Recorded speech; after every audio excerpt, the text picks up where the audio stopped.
മാധ്യമ മേഖലയിൽ ഒരു ചരിത്രകാരൻ, ഒരു മാധ്യമ നിരൂപകൻ എന്നൊക്കെയുള്ള നിലകളിൽ ഗ്രന്ഥരചന നടത്തുന്ന ഒരാളാണ് ഞാൻ.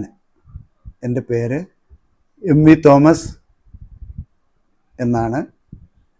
എൻ്റെ സ്വദേശം, ഞാൻ ജനിച്ചതും വളർന്നതുമൊക്കെ പത്തനംതിട്ട ജില്ലയിൽ മണ്ണാരക്കുളഞ്ഞി എന്ന് പറയുന്ന ഒരു സ്ഥലം, സിറ്റിയോട് വളരെ ചേർന്നുള്ള സ്ഥലം തന്നെയാണ്. അവിടെയാണ്.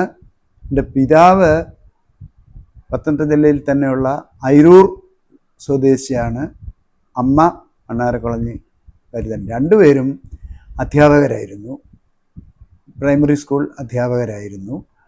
അപ്പോൾ എൻ്റെ അമ്മ ജോലി ചെയ്തിരുന്നത് മണ്ണാരക്കുളഞ്ഞിയിൽ തന്നെയുള്ള പ്രൈമറി സ്കൂളിലായിരുന്നു. അതുകൊണ്ട് ഞങ്ങളുടെ ബാല്യകാലം ഒക്കെ കഴിഞ്ഞതും പ്രൈമറിയിൽ പഠിച്ചതും ഒക്കെ അവിടെ തന്നെയാണ്.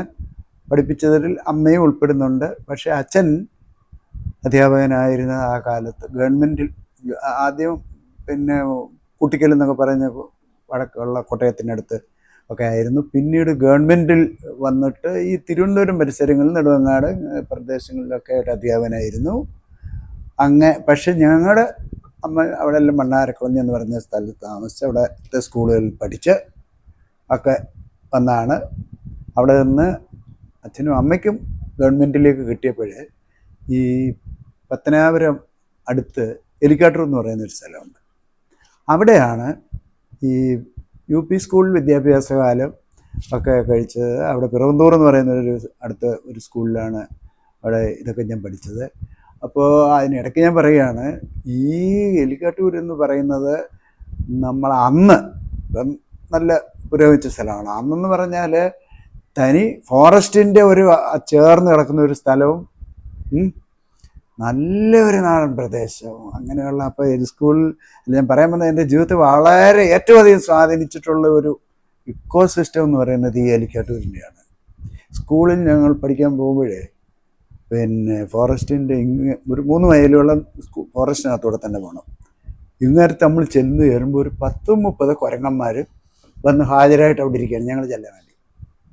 പിന്നെ ഞങ്ങൾ തീരുന്നങ്ങ് അറ്റം ചെല്ലുന്നിടം വരെ അവിടെ അവർ വരും, ഞങ്ങളെ കൊണ്ടുവിട്ടിട്ട് പോകും. 4 മണിയാകുമ്പോൾ അതുപോലെ ഇങ്ങനെയൊക്കെയുള്ള കുറേ അനുഭവങ്ങളിൽ കൂടെ നമ്മളൊരു പ്രകൃതിയോടെ, ഗ്രാമീണ ജീവിതത്തോടെ, പാവങ്ങളുടെ ജീവിതത്തോടെ ഇതിനോടുള്ള ഒരു വലിയ ഒരു അറ്റാച്ച്മെൻറ്റ് നമുക്ക് ആ കാലത്ത് അങ്ങനെ കിട്ടിയിട്ടുള്ളത്. അന്നും ഇന്നും എന്നും അത് നമ്മൾ പരിപാലിക്കുന്നുണ്ട്. ഞാനീ പറയുമ്പോൾ എൻ്റെ ഗ്രന്ഥരചനയുടെ ആയാലും എൻ്റെ എല്ലാ കാര്യങ്ങളിലും അതിൻ്റെ ഒരു പ്രതിഫലനം ഉള്ളതുകൊണ്ടാണ് ഞാനിവിടെ ഇത് എടുത്തു പറയാൻ കാരണം. അപ്പോൾ അത് കഴിഞ്ഞിട്ട് ഞാൻ പത്തനാപുരത്ത് അടുത്തുള്ള ഹൈസ്കൂളൊക്കെ ഉള്ളത് പത്തനാപുരമാണ്. അതുകൊണ്ട് പിന്നെ പത്തനാപുരത്തേക്ക് അവർ രണ്ടുപേരും മാറി. ഞാൻ 8ാം ക്ലാസ് മുതൽ പിന്നെ 10ാം ക്ലാസ് ബാക്കി ഞങ്ങളൊരു 40 വർഷത്തോളം എൻ്റെ അച്ഛനും അമ്മയും ഞാൻ എല്ലാവരും അവിടെ പത്തനാപുരത്ത് താമസിച്ചിരുന്നു. അപ്പം നമ്മുടെ സ്വദേശം ഏതെന്ന് ചോദിച്ചാൽ ഇപ്പോൾ പത്തനാപുരം എന്നേ പറയുള്ളൂ. കാരണം എന്ന് വെച്ചാൽ അത്രയ്ക്ക് നമുക്ക് ബന്ധമുള്ളത് പത്തനാപുരമായിട്ടാണ്. ഇപ്പോൾ ഇന്നലെ ഞാൻ അവിടെ പോയിട്ട് അവിടെ ബന്ധുക്കളും എല്ലാം ഉണ്ട്, പോയിട്ടൊക്കെ വരികയൊക്കെ ചെയ്ത്. അപ്പോൾ ചുരുക്കം പറഞ്ഞാൽ അവിടെ നിന്ന് അവിടുത്തെ സ്കൂളിൽ മലയാള അധ്യാപകനായിട്ട് ഞാനൊരു 12 വർഷത്തോളം അവിടെ പഠിപ്പിച്ചു. അതിനിടയ്ക്ക് ഞാൻ MA പഠിച്ചു. പിന്നെ അതിനിടയ്ക്ക് ജേർണലിസത്തിന് പഠിക്കാൻ പോയി. ഇങ്ങനെ എല്ലാം കൂടെ ചേർന്ന് ഒരു 16 വർഷത്തോളം ഞാൻ അധ്യാപക വൃത്തിയായിട്ട് ബന്ധപ്പെട്ടാണ് ഇരുന്നത്. മലയാള അധ്യാപകനായിരുന്നു. അപ്പോൾ ഈ സെൻറ്റ് സ്റ്റീവൻസിൽ ഞാൻ മലയാള അധ്യാപകനായിരിക്കുമ്പോൾ ഒരു നല്ല ഒരു ഇതുണ്ടായിരുന്നു. കാരണം അന്ന് അവിടെ ആ കാലഘട്ടത്തിൽ അതിന് മുമ്പുമൊക്കെ ഇംഗ്ലീഷ് മീഡിയം വ്യാപകമായിട്ടില്ല. തിരുവനന്തപുരത്തു നിന്നുള്ളവർ പോലും അവിടെ ഒന്ന് ഹോസ്റ്റലുണ്ടായിരുന്നു, അവിടെ താമസിച്ച് പഠിക്കുന്നുണ്ടായിരുന്നു. അപ്പം അതിൻ്റെ സ്ഥാപകനായ ബിഷപ്പ് ഓക്സ്ഫോർഡിൽ പഠിച്ചു വന്ന ആളാണ്. അതുകൊണ്ട് സ്വാതന്ത്ര്യലബ്ധിക്ക് മുമ്പ് തന്നെ ഇംഗ്ലീഷ് മീഡിയം ക്ലാസ്സുകളും എല്ലാം ഉള്ള ഒരു സ്കൂളായിരുന്നു അവിടെ. അപ്പം ഞാൻ പഠിപ്പിക്കാൻ കയറുമ്പോൾ ഒരു 66-67 ഉള്ള കാലമാണ്.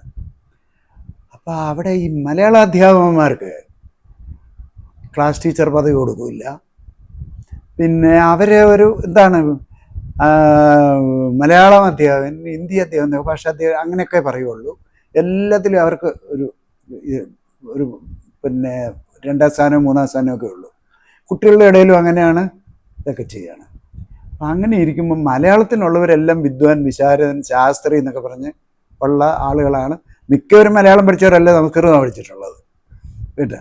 അപ്പോൾ ഞാൻ പത്തനംതിട്ട കാതോലിക്കറ്റ് കോളേജിൽ നിന്ന് പുത്തങ്കാവ് മാത്തന്തരവൻ പ്രൊഫസറായിരിക്കുന്നിടത്തുനിന്ന് മലയാളം BA പഠിച്ച് നമ്മുടെ സ്കൂളിൽ പിന്നെ 2 ചെറിയ സ്കൂളുകൾ കയറിയിട്ട് പിന്നെ B.Ed പത്തനാപുരത്ത് അവിടെ തന്നെ ഉണ്ടായിരുന്നു. അവിടെ നിന്ന് പഠിച്ച് ഞാൻ ആ സ്കൂളിൽ കയറി ചെന്നു. അപ്പോൾ എന്നെ അവിടെ ഇംഗ്ലീഷ് പഠിപ്പിച്ച സാറ് തന്നെയാണ് ഹെഡ് മാസ്റ്റർ.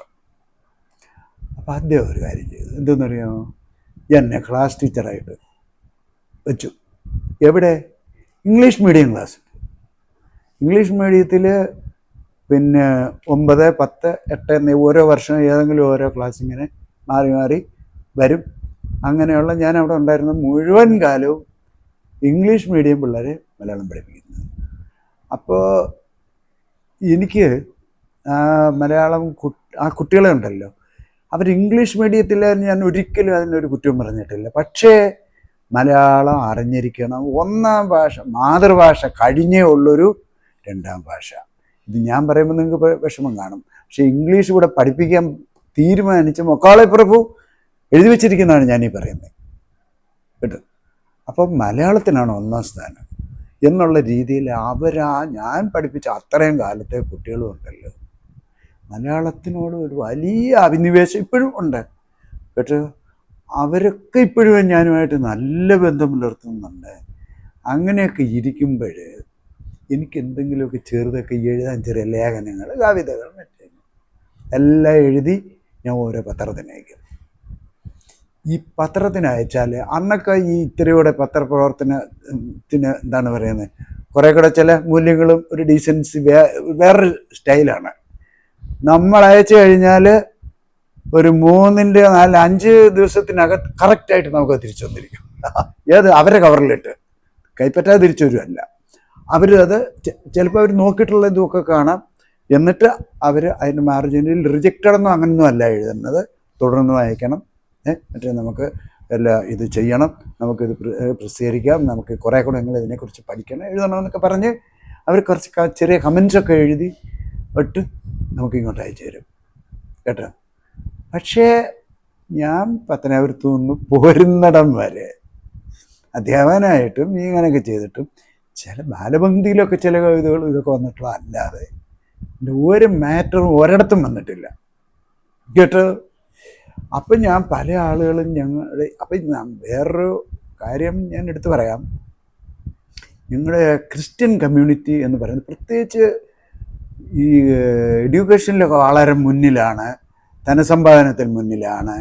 പക്ഷേ ഈ സാഹിത്യ കലാ സാംസ്കാരിക മേഖലകളിൽ അതിൽ നിന്ന് നമുക്ക് എന്താ കിട്ടാൻ, അതിനെക്കാട്ട് പറ്റുള്ളത് അല്ലെങ്കിൽ അപ്പം അഥവാ അതിനകത്ത് കൈ വെച്ചിട്ടുണ്ടോ അതിൽ നിന്ന് കാശ് വാരിയിട്ടുള്ള ആൾക്കാർ. ഇപ്പോൾ DC കിഴക്കമുറി എന്ന് പറയുന്നു, അല്ലെങ്കിൽ മുട്ടത്തൂർക്ക് നോവൽ എഴുതിയെന്ന് പറയുന്നു.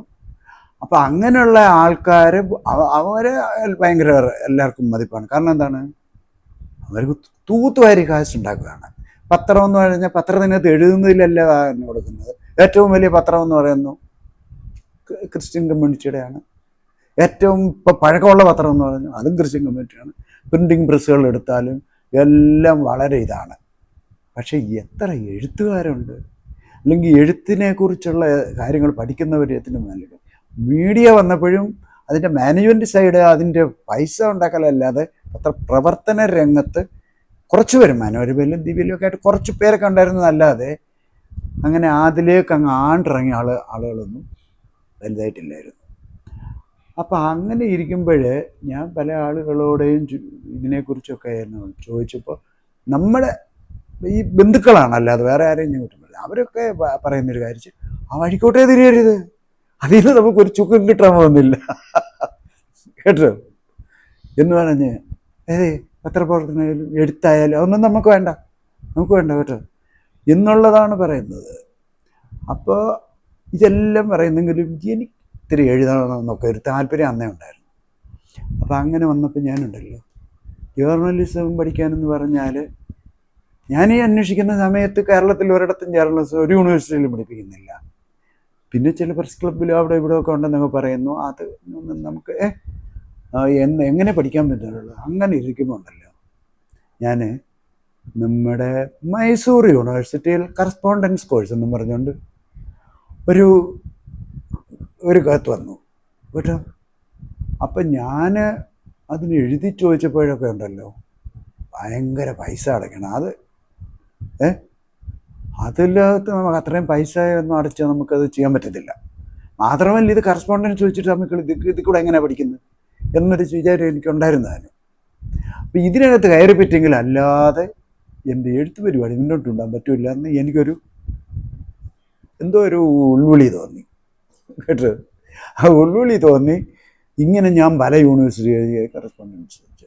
കേരള യൂണിവേഴ്സിറ്റിയിൽ ഇത് തുടങ്ങിയപ്പോൾ ഉണ്ടല്ലോ, വളരെ രസകരമായൊരു കാര്യം തന്നെ വെച്ചാൽ, ഞാൻ അവിടെ എല്ലാം എഴുതി അയച്ചതുപോലെ ഞാൻ ഇതിന് പത്രത്തിൽ കണ്ട അഡ്രസ്സിൽ കേട്ടോ, department of journalism, Kerala university, അവർ കോഴ്സ് തുടങ്ങും മറ്റേതൊക്കെ പറഞ്ഞു. ഈ പോസ്റ്റൽ കറസ്പോണ്ടൻസ് എന്നൊന്നും നമുക്കതല്ലാതെ ചിന്തയില്ല. അതുകൊണ്ട് ഞാൻ എഴുതി ചോദിച്ചു, ഈ കോഴ്സിന് പോസ്റ്റൽ കറസ്പോണ്ടൻസ് ഉണ്ടോ എന്ന് ചോദിച്ചു. ഒരാഴ്ച കഴിഞ്ഞപ്പോൾ ഉണ്ടല്ലോ ഇത്ര ഒരു പാക്കറ്റ് ഇങ്ങോട്ട് വരുന്നു എനിക്ക്. ഞാനത് തുറന്നു നോക്കിയപ്പോൾ അതിനകത്ത് പ്രൊഫസർ ഈ ലെറ്റർ ഹെഡിലൊന്നുമല്ല, ചുമ്മാ ഒരു പേപ്പറിനകത്ത് എഴുതിയിട്ടുണ്ട്, ഫോം വാങ്ങിച്ച് ഇത് സഹിതം അയക്കുന്നു, പൂരിപ്പിച്ച് അയക്കുക എന്നും പറഞ്ഞ്, എന്നൊരു മാക്സ്വൽ ഫെർണാണ്ടസ് എന്നും പറഞ്ഞ് ഹെഡ് ഓഫ് ഡിപ്പാർട്ട്മെൻറ്റ് എന്ന് പറഞ്ഞിട്ട് എഴുതി ഒരു ഒപ്പ് ഒക്കെ ഇട്ട് എനിക്ക് വെച്ചു. അപ്പോൾ അതിന് പൈസയൊക്കെ അടച്ച് അതിൻ്റെ രസീത് എല്ലാം അന്നത്തെ കാലത്ത് 25 രൂപയായിരുന്നു അതിന് കേട്ടോ. ആ രസീതിന് അന്നത്തെ കാലത്ത് ഹൈസ്കൂൾ അധ്യാപകന് സ്റ്റാർട്ടിങ് 100 രൂപയാണ് ശമ്പളം. അപ്പോൾ അങ്ങനെയുള്ള സമയത്ത് 25 രൂപ അയാളുടെ കയ്യിൽ നിന്ന് ഇട്ടിട്ട് അയാൾ വാങ്ങിച്ച രസീതൊക്കെ വെച്ചിട്ടുണ്ട്, ആ നമ്പരൊക്കെ അതിനകത്ത് എഴുതാനുള്ളതാണ്. ഞാൻ അതെടുത്ത് വാങ്ങിച്ചു. ഞാൻ ഭയങ്കരമായിട്ടൊരു അത്ഭുതമായി ഇപ്പോൾ എനിക്ക്. എന്നിട്ട് ഞാൻ പിന്നെ അവരോട് താങ്ക്സ് പറയാൻ മറ്റൊന്നും പോയില്ല, ഞാനിതങ്ങ് പൂരിപ്പിച്ചു. അപ്പോൾ എനിക്ക് പൂരിപ്പിച്ചെന്ന് പറഞ്ഞാൽ അവിടെ എങ്ങനെ പോയി പഠിക്കുമെന്നുള്ള ഒരു ഉത്കണ്ഠ ഉണ്ടായിരുന്നു. അപ്പം ഞാൻ എൻ്റെ ഭാര്യയായിട്ട് ഞാൻ കല്യാണം കഴിച്ച് 2 കുട്ടികളുള്ള കാലമാണ്. അപ്പോൾ ചോദിച്ചപ്പോൾ വൈഫ് പറഞ്ഞു, അല്ല നമുക്കിത്ര പല ഗുണം ഉണ്ടാകുന്നതാണെങ്കിലേ പോയി പഠിക്കുക കേട്ടോ. അതൊക്കെ നമുക്കിവിടെ അവരുടെ കൂടെ എൻ്റെ കൂടെ എല്ലാം അവിടെ എല്ലാം ഉണ്ട്, അതൊക്കെ എങ്ങനെയെങ്കിലുമൊക്കെ മാനേജ് ചെയ്യാം, പോയി പഠിക്കാൻ പറഞ്ഞു. ഇത് കേട്ടപ്പോൾ എനിക്ക് നല്ല ഊർജ്ജം കിട്ടി. ആപ്ലിക്കേഷൻ അയച്ചു, ടെസ്റ്റ് എഴുതി.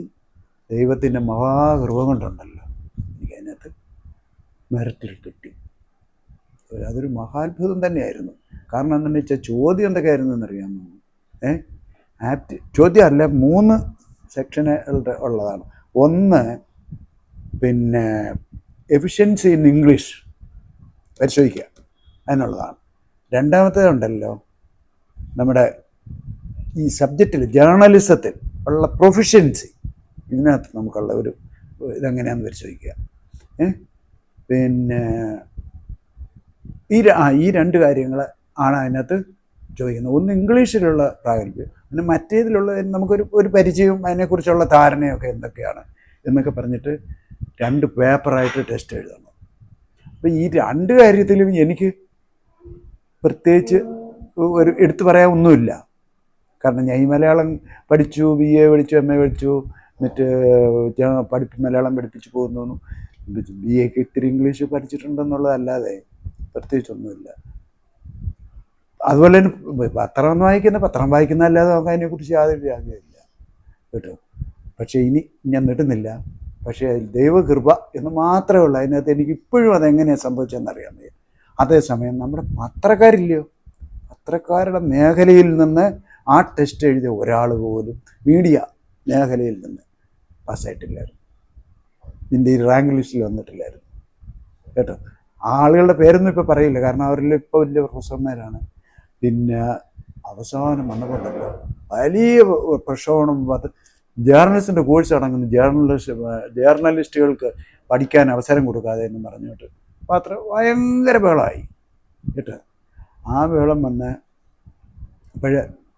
ഇതിൽ ടോപ്പിൽ നിൽക്കുന്ന 5 പേർക്ക് കൊടുക്കുക എന്നും ഒരു തീരുമാനം എടുത്ത്. അത് ആദ്യ ബാച്ച് മാത്രമേ ഉള്ളൂ, എപ്പോഴും 20 പേരേ ഉള്ളൂ, 25 അന്ന് 5 പേർക്കും കൂടെ കൊടുത്തു.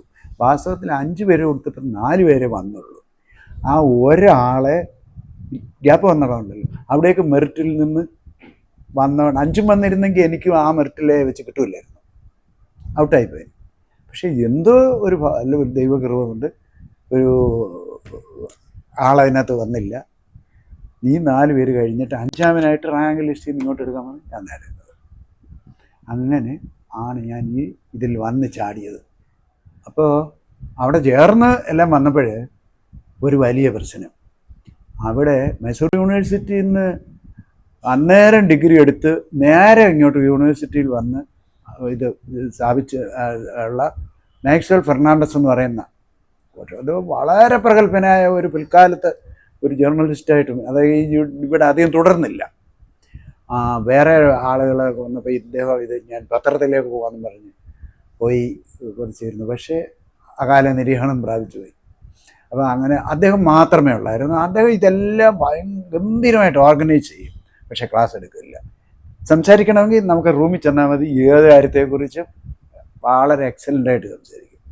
അപ്പം ചുരുക്കം പറഞ്ഞാൽ ഇൻഎഫക്റ്റ് ഞങ്ങൾക്ക് അധ്യാപകരില്ല. അത് ഞങ്ങൾക്ക് വലിയൊരു ഭാഗ്യമായി. ഇന്നും അവിടെ കാര്യവട്ടത്ത് പറയപ്പെടുന്ന ഒരു കാര്യമുണ്ട്, ആദ്യ ബാച്ചുകാരായിരുന്നു ഏറ്റവും നല്ലവരെന്ന്. അപ്പം ഞങ്ങൾക്ക് അതിന് പറയുന്നൊരു കാരണം എന്താണെന്നറിയാമോ? ഞങ്ങളുടെ ഒരു ഭാഗ്യം ഞങ്ങൾക്ക് ഒരു അധ്യാപകം പോലും ഇവിടെ ഇല്ലായിരുന്നു എന്നുള്ളതാണ്. അതുകൊണ്ട് അതിന് പകരം വന്നിട്ടുണ്ടല്ലോ, അന്ന് ജേർണലിസം ഉണ്ടായിരുന്ന പിന്നെ പഞ്ചാബ് യൂണിവേഴ്സിറ്റി, പിന്നെ പൂന, പിന്നെ അത് കഴിഞ്ഞിട്ട് മൈസൂർ, ഇങ്ങനെയുള്ള യൂണിവേഴ്സിറ്റികളിൽ അതിപ്രഗത്ഭന്മാരായ ഭയങ്കര ഇൻ്റർനാഷണൽ റെപ്യൂട്ടേഷൻ നേടിയിട്ടുള്ള പ്രൊഫസർമാരാണ്. ഈപ്പൻ എന്നൊക്കെ പറഞ്ഞുള്ള യുനെസ്കോയുടെ അവരെ കൺസൾട്ടൻ്റായിട്ട് വെച്ചിരിക്കുന്ന ആളാണ്. ഇങ്ങനെയുള്ള ആൾക്കാർ പിന്നെ ആണ് വന്നിട്ടുള്ള അവിടുത്തെ പല പ്രൊഫസർമാർ ഞങ്ങൾ ക്ലാസ് എടുത്തോട്ട് പിന്നീട് ഇന്ത്യൻ അംബാസഡർമാരായിട്ട് പല രാജ്യങ്ങളിൽ പോവുകയും അങ്ങനെയൊക്കെയുള്ള വലിയ റെപ്യൂട്ടേഷനുള്ള ആൾക്കാർ വന്ന് നമുക്ക് ഒരു സെമസ്റ്റർ എന്ന് പറഞ്ഞാൽ 3 മാസം 6 മാസം എടുക്കേണ്ടതിന് പകരം ചിലപ്പോൾ അവർ ഒരാഴ്ചയോ 10 ദിവസമായിരിക്കും ഞങ്ങൾക്ക് ക്ലാസ് എടുത്തത്. പക്ഷെ ആ ക്ലാസ് ഞങ്ങൾക്ക് കിട്ടിയിട്ടുള്ളത് ജീവിതത്തിലെ ഏറ്റവും വലിയ സമ്പാദ്യമായെന്ന് പറഞ്ഞു. സത്യം പറഞ്ഞാൽ ഈ എഴുത്തിനുള്ള അടിസ്ഥാനപരമായ കമ്മ്യൂണിക്കേഷനെ കുറിച്ച് അങ്ങ് എഴുതിക്കളയാം എന്ന് നമുക്കൊരു ധൈര്യം കിട്ടിയിട്ടുള്ളത് ഈ ഡോക്ടർ ഈപ്പനൊക്കെ പഠിപ്പിച്ചതിൻ്റെ ഒരു കരുത്താണ്. നമുക്കല്ലാതെ അതിനുള്ള ഒരു യോഗ്യത ഇന്ന് ഇതിനെ കമ്മ്യൂണിക്കേഷനെ കുറിച്ച് നമ്മൾ മനസ്സിലാക്കുമ്പോഴാണ് ഒരു കാര്യം മനസ്സിലാവുന്നത്. ഇത് അമേരിക്കയിലും മറ്റ് യൂറോപ്യൻ രാജ്യങ്ങൾ, എന്നാലും പ്രത്യേകിച്ചും അമേരിക്കയാണ്, അവിടെ എന്ന് പറഞ്ഞാൽ ഏറ്റവും അധികം റിസർച്ച് ചെയ്യപ്പെടുന്നതും പുതുമയിലേക്ക് പോകുന്നതും മെക്കാനിക്കലായിട്ട് തന്നെ ഏറ്റവും പ്രോഗ്രസ് ചെയ്ത് നിൽക്കുന്നതും ഇപ്പോഴും അങ്ങനെ തന്നെയാണ്, അമേരിക്കയാണ്. അപ്പോൾ അവിടെ നിന്ന് ഇറങ്ങുന്ന കണക്കില്ലാത്ത കയ്യും കണക്കില്ലാത്ത പുസ്തകങ്ങൾ ഉണ്ടായിക്കൊണ്ടിരിക്കുകയാണ്. പക്ഷേ അതിലുള്ള പുസ്തകം വെച്ച് നമ്മുടെ ഇന്ത്യൻ സിറ്റുവേഷനെ കുറിച്ച് പറയാൻ പറ്റത്തേ ഇല്ല. ഇന്ത്യൻ സിറ്റുവേഷൻ അല്ല അവിടെ ഉള്ളത് ഒരു രീതി നോക്കിയാലും. ആ പുസ്തകങ്ങൾ നമുക്കിവിടെ ലഭ്യമാണ്. നമ്മുടെ ആ യൂണിവേഴ്സിറ്റി നമുക്ക് ലൈബ്രറിയിലുണ്ടല്ലോ. ഈ ഫെർണാണ്ടസ് സാറ് ഇന്ത്യയിലെ ഏറ്റവും വലിയ ജേർണലിസം ലൈബ്രറി എന്നുള്ള രീതിയിൽ ഈ ക്ലാസ് തുടങ്ങുന്നതിന് മുമ്പ് തന്നെ എവിടെ നിന്നല്ല എന്തെല്ലാം പുസ്തകമുണ്ടോ അയാൾ അത്ര ഒരു കാഴ്ചപ്പാടുള്ള ആളും എന്നിട്ട് ഒരു മഹാമെടുക്കനായിരുന്നു. അദ്ദേഹം ആ പുസ്തകങ്ങളെല്ലാം അവിടെ വാങ്ങിച്ച് നിരത്തി വെച്ചിരിക്കുകയാണ്. പക്ഷേ നമുക്കിതെടുത്ത് വായിച്ചാൽ ഒന്നാമത് ഈ വിഷയത്തെക്കുറിച്ച് ഞങ്ങൾക്കൊന്നും അറിഞ്ഞുകൂടാ. അവിടെ അങ്ങ് ഹയസ്റ്റ് ലെവൽ റിസർച്ചിൽ എഴുതി വരുന്ന പുസ്തകങ്ങളാണ്. ഇപ്പോഴും അങ്ങനെയാണ്. അവിടുത്തെ ആ പുസ്തകങ്ങൾ എടുത്ത് വായിക്കുമ്പോൾ നമുക്കൊരു സ്റ്റാർട്ടിങ് കിട്ടില്ല. അപ്പോൾ ഈ പുസ്തകങ്ങളിൽ നമുക്കൊന്ന് എടുത്താൽ ഒരു പ്രിലിമിനറി ആയിട്ട് മനസ്സിലാകുന്ന പുസ്തകം ഏതുകൊണ്ട് സാറേ എന്ന് ഞങ്ങൾ അദ്ദേഹത്തോട് ചോദിക്കും. അപ്പോൾ അദ്ദേഹം പറയാം, നിങ്ങളൊരു കാര്യം ചെയ്താൽ മതി, ഈ പുസ്തകം എടുത്ത്. അന്നത്തെ ചില ആളുകൾ ക്രംബെന്ന് ഒക്കെ പറഞ്ഞിട്ട് ചില ആളുകൾ എഴുതിയിട്ടുള്ള ചില പുസ്തകങ്ങളുണ്ട്. എല്ലാ പേരുകളൊന്നും ഞാൻ ഇപ്പോൾ അങ്ങോട്ട് ഓർക്കുന്നില്ല. ആ എഴുതിയ പുസ്തകങ്ങൾ എടുത്ത് വായിച്ചാൽ നമുക്ക് പ്രിലിമിനറി മനസ്സിലാവും. ബാക്കി ലെറ്ററിൽ തൊടാൻ പോകണ്ട, ഇപ്പോൾ അത് അവിടെ എന്നൊക്കെ പറഞ്ഞുവിടെ. അപ്പോൾ ഈ പുസ്തകം എടുത്തിട്ട് എല്ലാവരും കൂടെ ചെയ്യുന്നൊരു പണിയാണെന്നറിയാമോ?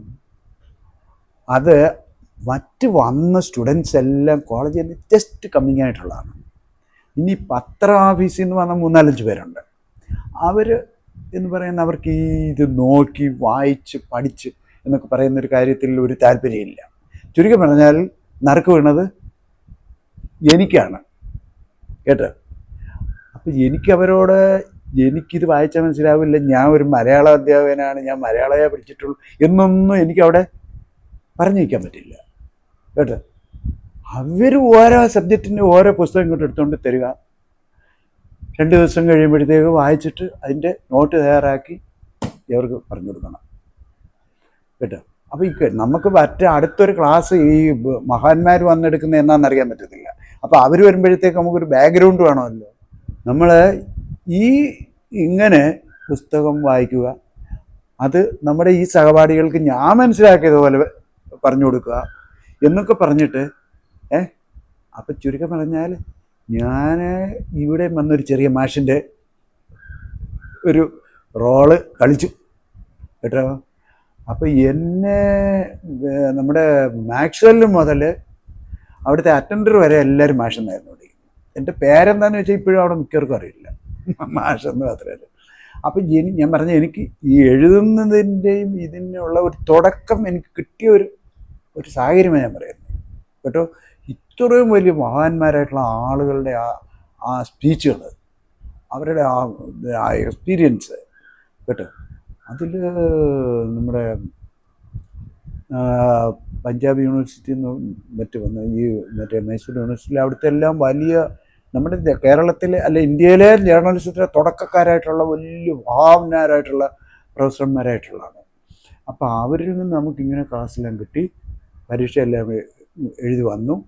അപ്പോൾ ഈ പരീക്ഷയൊക്കെ വന്നപ്പോഴേ എനിക്ക് ഇത് പഠിക്കുകയും എഴുതുകയും ഒക്കെ ചെയ്യുന്നെങ്കിൽ എനിക്ക് അവരോടൊപ്പം എഴുതാൻ പറ്റത്തില്ലായിരുന്നു.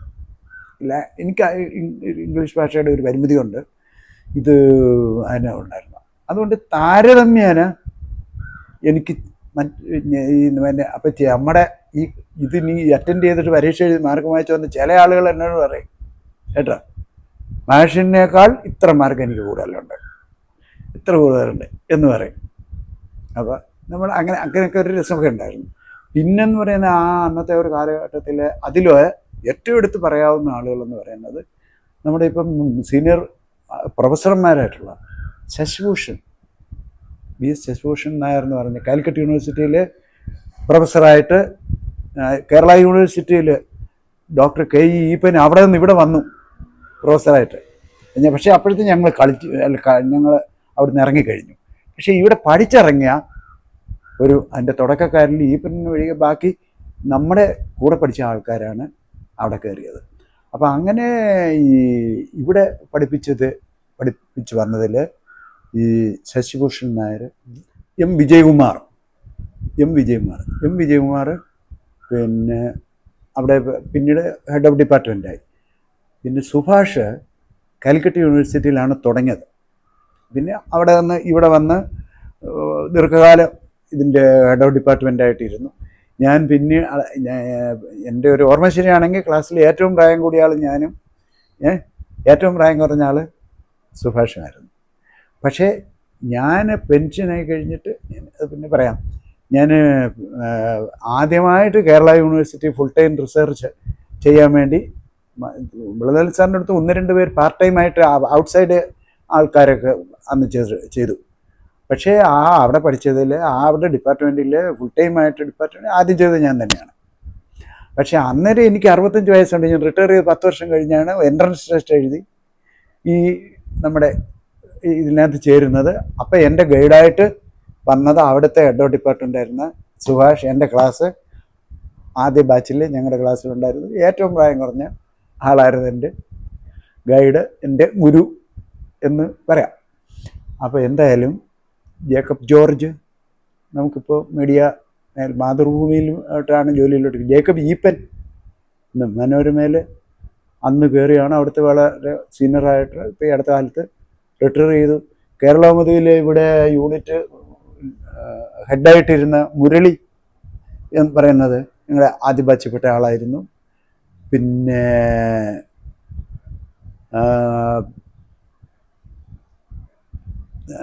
ഇതുപോലെയുള്ള ഒരുപാട് ആളുകളായിരുന്നു ഉണ്ടായിരുന്നു. അപ്പോൾ ഒരു അന്നത്തെ ഒരു വലിയ ഒരു നേട്ടം എന്തായിരുന്നെന്ന് ചോദിച്ചാൽ, ഈ കാര്യവട്ടത്തെ ഒരു സിസ്റ്റം എങ്ങനെയാണെന്ന് അറിയാമല്ലോ എല്ലാവർക്കും. അത് അവിടെ ഒരു പരസ്പര ബന്ധം കാര്യം ഒന്നുമില്ല. പക്ഷെ ഞങ്ങൾ ഒരു ബാച്ച് അവിടെ ചെന്ന് കഴിഞ്ഞപ്പോഴത്തേക്കുണ്ടല്ലോ, ഈ പിന്നെ അവിടെ എല്ലാ ഡിപ്പാർട്ട്മെൻറ്റിലും ഞങ്ങൾ കൂട്ടമായിട്ട് പോവുക. പിന്നെ ബസ് കയറാൻ വന്നാൽ അവിടെയൊക്കെ എല്ലാം ഒരു ശബ്ദവും സംസാരിക്കുകയും അങ്ങോട്ടും ഇങ്ങോട്ടും ഒക്കെ ഇങ്ങനെയുള്ള എൻ്റെ ഒരു കൂട്ടായ്മയുടെ ഒരു ലക്ഷണമൊക്കെ ജേക്കബ് ജോർജൊക്കെ അതിൻ്റെ ഒരു പ്രധാനപ്പെട്ട ആളായിരുന്നു. അപ്പോൾ അവർ വന്നവരും എല്ലാം ഒന്ന് മീഡിയയിൽ വളരെ ഉയർന്ന സ്ഥാനങ്ങൾ, അത് അല്ലെങ്കിൽ പിന്നെ അക്കാഡമിക് ഫീൽഡിൽ ഉണ്ട്. പക്ഷേ ഒറ്റ കാര്യമുള്ളത്, ഇവരെല്ലാം തന്നെ ഇങ്ങനെ പോയെങ്കിലും പുസ്തകമെഴുത്തെന്ന് പറയുന്ന ഒരു കാര്യത്തിലേക്ക് അവരാരും കാര്യമായിട്ട് ഇതുവരെയും കഴിച്ചില്ല. ചെറിയതായിട്ടൊക്കെ ചില എന്തെങ്കിലുമൊക്കെ ചെയ്ത് കാണുമായിരിക്കും. പക്ഷേ ഒരു നല്ല ഇത് ചെയ്യാൻ പറ്റിയില്ല, എടുത്തില്ല. ഞാൻ കാര്യവട്ടത്തു നിന്ന് പഠിച്ചിറങ്ങി കഴിഞ്ഞിട്ട് ഉടനെ നമുക്ക് ജോലി വെച്ചിട്ടിരിക്കല്ലോ. പത്രത്തിലേക്കുള്ള ഓഫറുകൾ ഉണ്ടായിരുന്നു. പിന്നെ മാതൃഭൂമി അന്ന് ഇവിടെ പുതിയ എഡിഷൻ തുടങ്ങിയതല്ലോ. അപ്പോൾ ഈ MCJ പാസ്സായ ആര് ചെന്നാലും ഒരു ജോലി കൊടുക്കുക എന്നുള്ള അത് നമുക്കൊരു വലിയ ഓഫറായിരുന്നു കേട്ടോ. അപ്പോൾ അങ്ങനെ ജേക്കബ് ജോർജ്, ഈ മുരളി, ഇങ്ങനെയുള്ള പല ആളുകൾ അവിടേക്ക് പോയി. മനോരമയിലേക്ക് ജേക്കബ് ഈപ്പൻ പോയി. പിന്നെ പലയിടത്തായിട്ട് ഇന്ത്യയുടെ പല ഭാഗങ്ങളിലായിട്ട് പിന്നെ ഇംഗ്ലീഷ് പേപ്പറുകളിലും ഒക്കെ പോയി പല ആളുകൾ പോയി. ആദ്യത്തെ ഒരു ബാച്ച് ഇറങ്ങിയ ഒരു വലിയൊരു സംഭവം തന്നെ ഈ മീഡിയയുടെ മേഖലയിൽ. പിന്നത്തെപ്പോഴേക്ക് TV ഇങ്ങോട്ട് വന്നപ്പോഴുണ്ടല്ലോ, അതിൻ്റെ ടോപ്പ് പോസ്റ്റുകളിലെല്ലാം ഇവിടെ പഠിച്ചിറങ്ങിയ ആൾക്കാർ എന്നെ വെച്ചു. അങ്ങനെയുള്ള ഒരു ഇതായിരുന്നു. പിന്നെ നമ്മുടെ ഈ ഡിപ്പാർട്ട്മെൻറ്റിന് വലിയൊരു ഗുണം പറ്റിയെന്നു വെച്ചാൽ, ഈ ഇന്ത്യയിലെന്ന് വെച്ചാൽ ആഗോളതലത്തിൽ തന്നെ ഏറ്റവും പേര് കേട്ട ഡോക്ടർ ഈപ്പന്, വിളനിലം, ഇങ്ങനെയൊക്കെയുള്ള ആൾക്കാർ വരികയും ഒക്കെ ചെയ്തു. പക്ഷെ ഡോക്ടർ ഈപ്പന് പോലും ഒരു കുഴപ്പമുണ്ടായിരുന്നു. അദ്ദേഹം വാസ്തവം പറഞ്ഞ ഏറ്റവും ഇതിനകത്ത് ഇന്ത്യ ജീവിച്ചിരുന്നത് ഞാൻ കണ്ടിട്ടുള്ളതിലും ഏറ്റവും വലിയൊരു അവതാര പുരുഷനായിരുന്നു ഡോക്ടർ ഈപ്പൻ. അപ്പോൾ അദ്ദേഹത്തിന് പക്ഷേ ഒറ്റ കുഴപ്പം, എഴുത്തെന്ന് പറയുന്നൊരു പരിപാടിയില്ല. പക്ഷെ പറയുന്നത് നമ്മൾ കേട്ടങ്ങ് ഇരുന്ന് കഴിഞ്ഞാൽ പിന്നെ ഒന്നും നമ്മൾ വായിക്കാൻ വേണ്ട, ഒന്നും അറിയാൻ വേണ്ട. അത് നമ്മുടെ ഉള്ളിലേക്ക് അതങ്ങ് പതിയുകയാണ് ചെയ്യുന്നത് കേട്ടോ. അപ്പോൾ ഇതിൻ്റെയൊക്കെ ഒരു ബേസിക്സ് ഉണ്ടല്ലോ, എൻ്റെ മനസ്സിലേക്ക് കയറിയത് ഡോക്ടർ ഈപ്പൻ്റെ ക്ലാസ്സിൽ നിന്നാണ്. അല്ലാതെ ഞാൻ ഈ പറയുന്ന അമേരിക്കക്കാരന്മാരുടെ അങ്ങനത്തെ പുസ്തകങ്ങളൊന്നും ഞാൻ വായിച്ചു പഠിച്ചു അങ്ങനെയൊന്നുമല്ല കേട്ടോ. പക്ഷേ എനിക്ക് വന്ന ഒരു കാര്യം നമ്മുടെ ഈ അമേരിക്കൻ പുസ്തകങ്ങൾ നമുക്ക് പറ്റത്തില്ല. ഇന്ത്യയിൽ ഇന്ത്യൻ പുസ്തകങ്ങൾ എന്ന് പറഞ്ഞിട്ട് നമ്മൾ ജേണൽസും മറ്റെന്നൊക്കെ പറഞ്ഞ് എഴുതുന്ന പുസ്തകങ്ങൾ മിക്കവാറും അതിൻ്റെ പകർപ്പുകളാണ്. നമ്മൾ നോക്കിയാലേ പലപ്പോഴും അതിൻ്റെ എന്താണ് പറയുന്നത്, പകർത്തി എഴുതുമ്പോൾ ചില മാറ്റങ്ങളെങ്കിലും വരുത്തുമല്ലോ. അതുപോലും ഇല്ലാതെ ഈ വെറുതെ എന്താണ് അതിന് പറയുന്നത്, ഒരു ഡ്യൂപ്ലിക്കേറ്റ് ആയിട്ടുള്ള പേരിൽ മാത്രം വ്യത്യാസം കാണും. അങ്ങനെ പിന്നെ നമുക്കിവിടെ ഈ മലയാളത്തിൽ അന്നും കിട്ടുന്നത് ഇന്നും കിട്ടുന്നത് എന്ന് പറയുന്നത് വിളനിലം സാറിൻ്റെ പുസ്തകങ്ങളാണ് കേട്ടോ. അദ്ദേഹം എൻ്റെ ഗുരുവല്ല, കാരണം നമ്മളിങ്ങ് പോകുന്നതിന് ശേഷം പിന്നെ ഈപ്പൻ സാറും കഴിഞ്ഞ് പിന്നെയാണ് ഈ വിളനിലം വരുന്നത്. വിളനിലം ഇംഗ്ലീഷിലും മലയാളത്തിലുമായിട്ട് എനിക്ക് തോന്നുന്നൊരു 10-60 പുസ്തകങ്ങളും ഈ മീഡിയയെക്കുറിച്ച് എഴുതിയിട്ടുണ്ട്. പക്ഷേ ഇത്രയും വലിയൊരു മഹാൻ, അതേ ഒരു വലിയ പണ്ഡിതനും വലിയ ഒക്കെയാണ്. പക്ഷെ പുസ്തകം എഴുത്തിൽ അദ്ദേഹം ആ നീതി പുലർത്തിയിട്ടില്ലെന്നാണ് എൻ്റെ വ്യക്തിപരമായ അഭിപ്രായം കേട്ടോ. അത് ഇപ്പം ചിലരോട് ഞാൻ പറയും, അത് നമ്മളാര് പറയുന്നത് ശരി തന്നെയാണ്. പക്ഷെ ഒരു കാര്യം നമുക്കുണ്ടല്ലോ, നമുക്ക് ഹിമാലയത്തിൻ്റെ അടുത്ത് നിന്നാലും പറയാം, ഹേ ഇതൊരു ഷേപ്പ് ശരിയായില്ലല്ലോ, അവിടെ ചെന്നപ്പോഴാണ് അങ്ങോട്ട് പോയി ഇങ്ങോട്ട് പോയി. ഇതിൻ്റെ ഒരു എന്താണ് ഒരു വിഷ്വൽ ആയിട്ട് നമ്മൾ നോക്കുമ്പോൾ ഇതിൻ്റെ ഈ ആകൃതി ശരിയല്ല എന്ന് നമുക്ക് പറയാൻ പറ്റും. എന്തോന്നിനെ കുറിച്ച്? ഹിമാലയത്തെക്കുറിച്ച് പറയാൻ പറ്റും. അതേപോലെയാണ് വിളനിലൻ സാർ ഒരു മഹാപണ്ഡിതനാണ്, ഒരു സംശയമില്ല. പക്ഷേ അദ്ദേഹം 60 പുസ്തകം മീഡിയയെക്കുറിച്ച് എഴുതിയിട്ടുണ്ടെങ്കിൽ ഈ 60 പുസ്തകത്തിൽ ആർക്കെങ്കിലും 2 or 3 പുസ്തകങ്ങൾ, 2 or 3 മലയാളവും 2 or 3 ഇംഗ്ലീഷും കൊണ്ട് എടുത്തു വെച്ച് നോക്കിക്കൊള്ളുക. എല്ലാത്തിൻ്റെയും വിഷയവിവരം ഒന്ന് തന്നെയാണ്.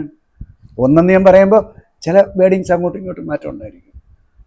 അദ്ദേഹം ഈ അതിനകത്ത് ഉൾക്കൊള്ളിക്കുന്നത് അത് തിരിച്ച് പറിച്ചു വിട്ടിരിക്കും. അല്ലെങ്കിൽ ചെറിയ വലിയ പുതിയ സ്റ്റാറ്റസ് ഏതെങ്കിലും ഒരെണ്ണം ചിലപ്പോൾ കയറ്റുന്നതായിരിക്കും. ഈ ഓരോ പുസ്തകത്തിൻ്റെ ടൈറ്റിലുള്ള വ്യത്യാസം അല്ലാതെ ആ ഉള്ളിലോട്ട് കയറുമ്പോൾ ഇല്ല. ഭാഷാ ഇൻസ്റ്റിറ്റ്യൂട്ടിൽ അവർക്ക് ചെന്നപ്പോൾ പറഞ്ഞു സാറിൻ്റെ പുതിയ പുസ്തകം വരുന്നുണ്ടെന്ന് പറഞ്ഞു. അപ്പം ഞാൻ അദ്ദേഹത്തോട് ചോദിച്ചു, ആ പറഞ്ഞ ആളിനോട് ഞാൻ ചോദിച്ചു, അതിൻ്റെ വിഷയവിവരം എന്തൊക്കെയാണെന്ന് അറിയാമോ? അതെൻ്റെ ഒത്തുള്ള എൻ്റെ വിഷയവിവരമാണ്. ഞാൻ പറഞ്ഞ ഒരു കാര്യം, കഴിഞ്ഞ പുസ്തകം നിങ്ങൾ തന്നെയല്ലേ അടിച്ചത്? അതെ. ആ പുസ്തകം ഉണ്ടെങ്കിൽ എടുത്തുകൊണ്ട് ആ വിഷയവിവരം ഈ വിഷയവിവരം തമ്മിൽ വ്യത്യാസം ഉണ്ടെങ്കിൽ നിങ്ങൾ പറയുന്ന പിഴ ഞാൻ തന്നോളാം എന്ന് പറഞ്ഞു. അവസാനം ചെന്ന് അതെടുത്തോണ്ട് വന്നു. പ്രിൻറ്റിങ്ങിലിരിക്കുന്നതിന് രണ്ടുപടുത്ത വിഷയം ഞാൻ പറഞ്ഞത് ശരി കേട്ടോ. ഇതൊരു അതിശയോക്തിയും ഈ പർവ്വതതുല്യനായ ഒരാളിനെ കുറിച്ച് വളരെ എളിയവനായ ഒരുത്തൻ പറയുന്ന ഒരു കാര്യമാണെങ്കിലും ശരിയും അദ്ദേഹം ആ രംഗത്ത് കാര്യമായി ഒന്നും കോൺട്രിബ്യൂട്ട് ചെയ്തിട്ടില്ല എന്നൊരഭിപ്രായമാണ് എനിക്ക് കേട്ടോ. ഞാൻ ഒന്നും കോൺട്രിബ്യൂട്ട് ചെയ്തിട്ടില്ലെന്നുള്ളത് എനിക്ക് തന്നെ അറിയാം കേട്ടോ. പക്ഷെ അവരൊക്കെ എത്ര വലിയ ആളോ, അമേരിക്കയിൽ എത്രയോ വർഷം ജീവിച്ച ആളാണ്. നമ്മുടെ മലയാളത്തിലേക്ക് ഇത് ചെയ്യുമ്പോൾ അത് ചെയ്യണമെന്നുള്ളത്.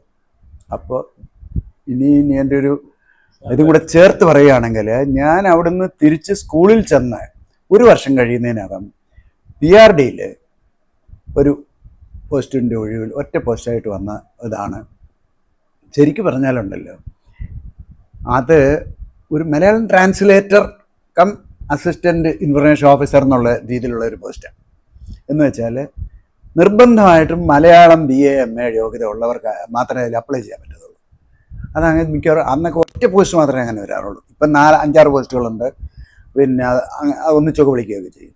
പക്ഷെ അന്ന് ഈ ഒരൊറ്റ പോസ്റ്റിലേക്ക് വിളിച്ചു. ഇതിന് നമുക്ക് എങ്ങനെയെങ്കിലും ഇതിന് ഈ ഫുട്ബോളെ കയറി കഴിഞ്ഞാൽ പിന്നെ ബാക്കി കുഴപ്പമില്ല എന്നുള്ള രീതിയിൽ ഞാൻ അപ്ലൈ ചെയ്തു.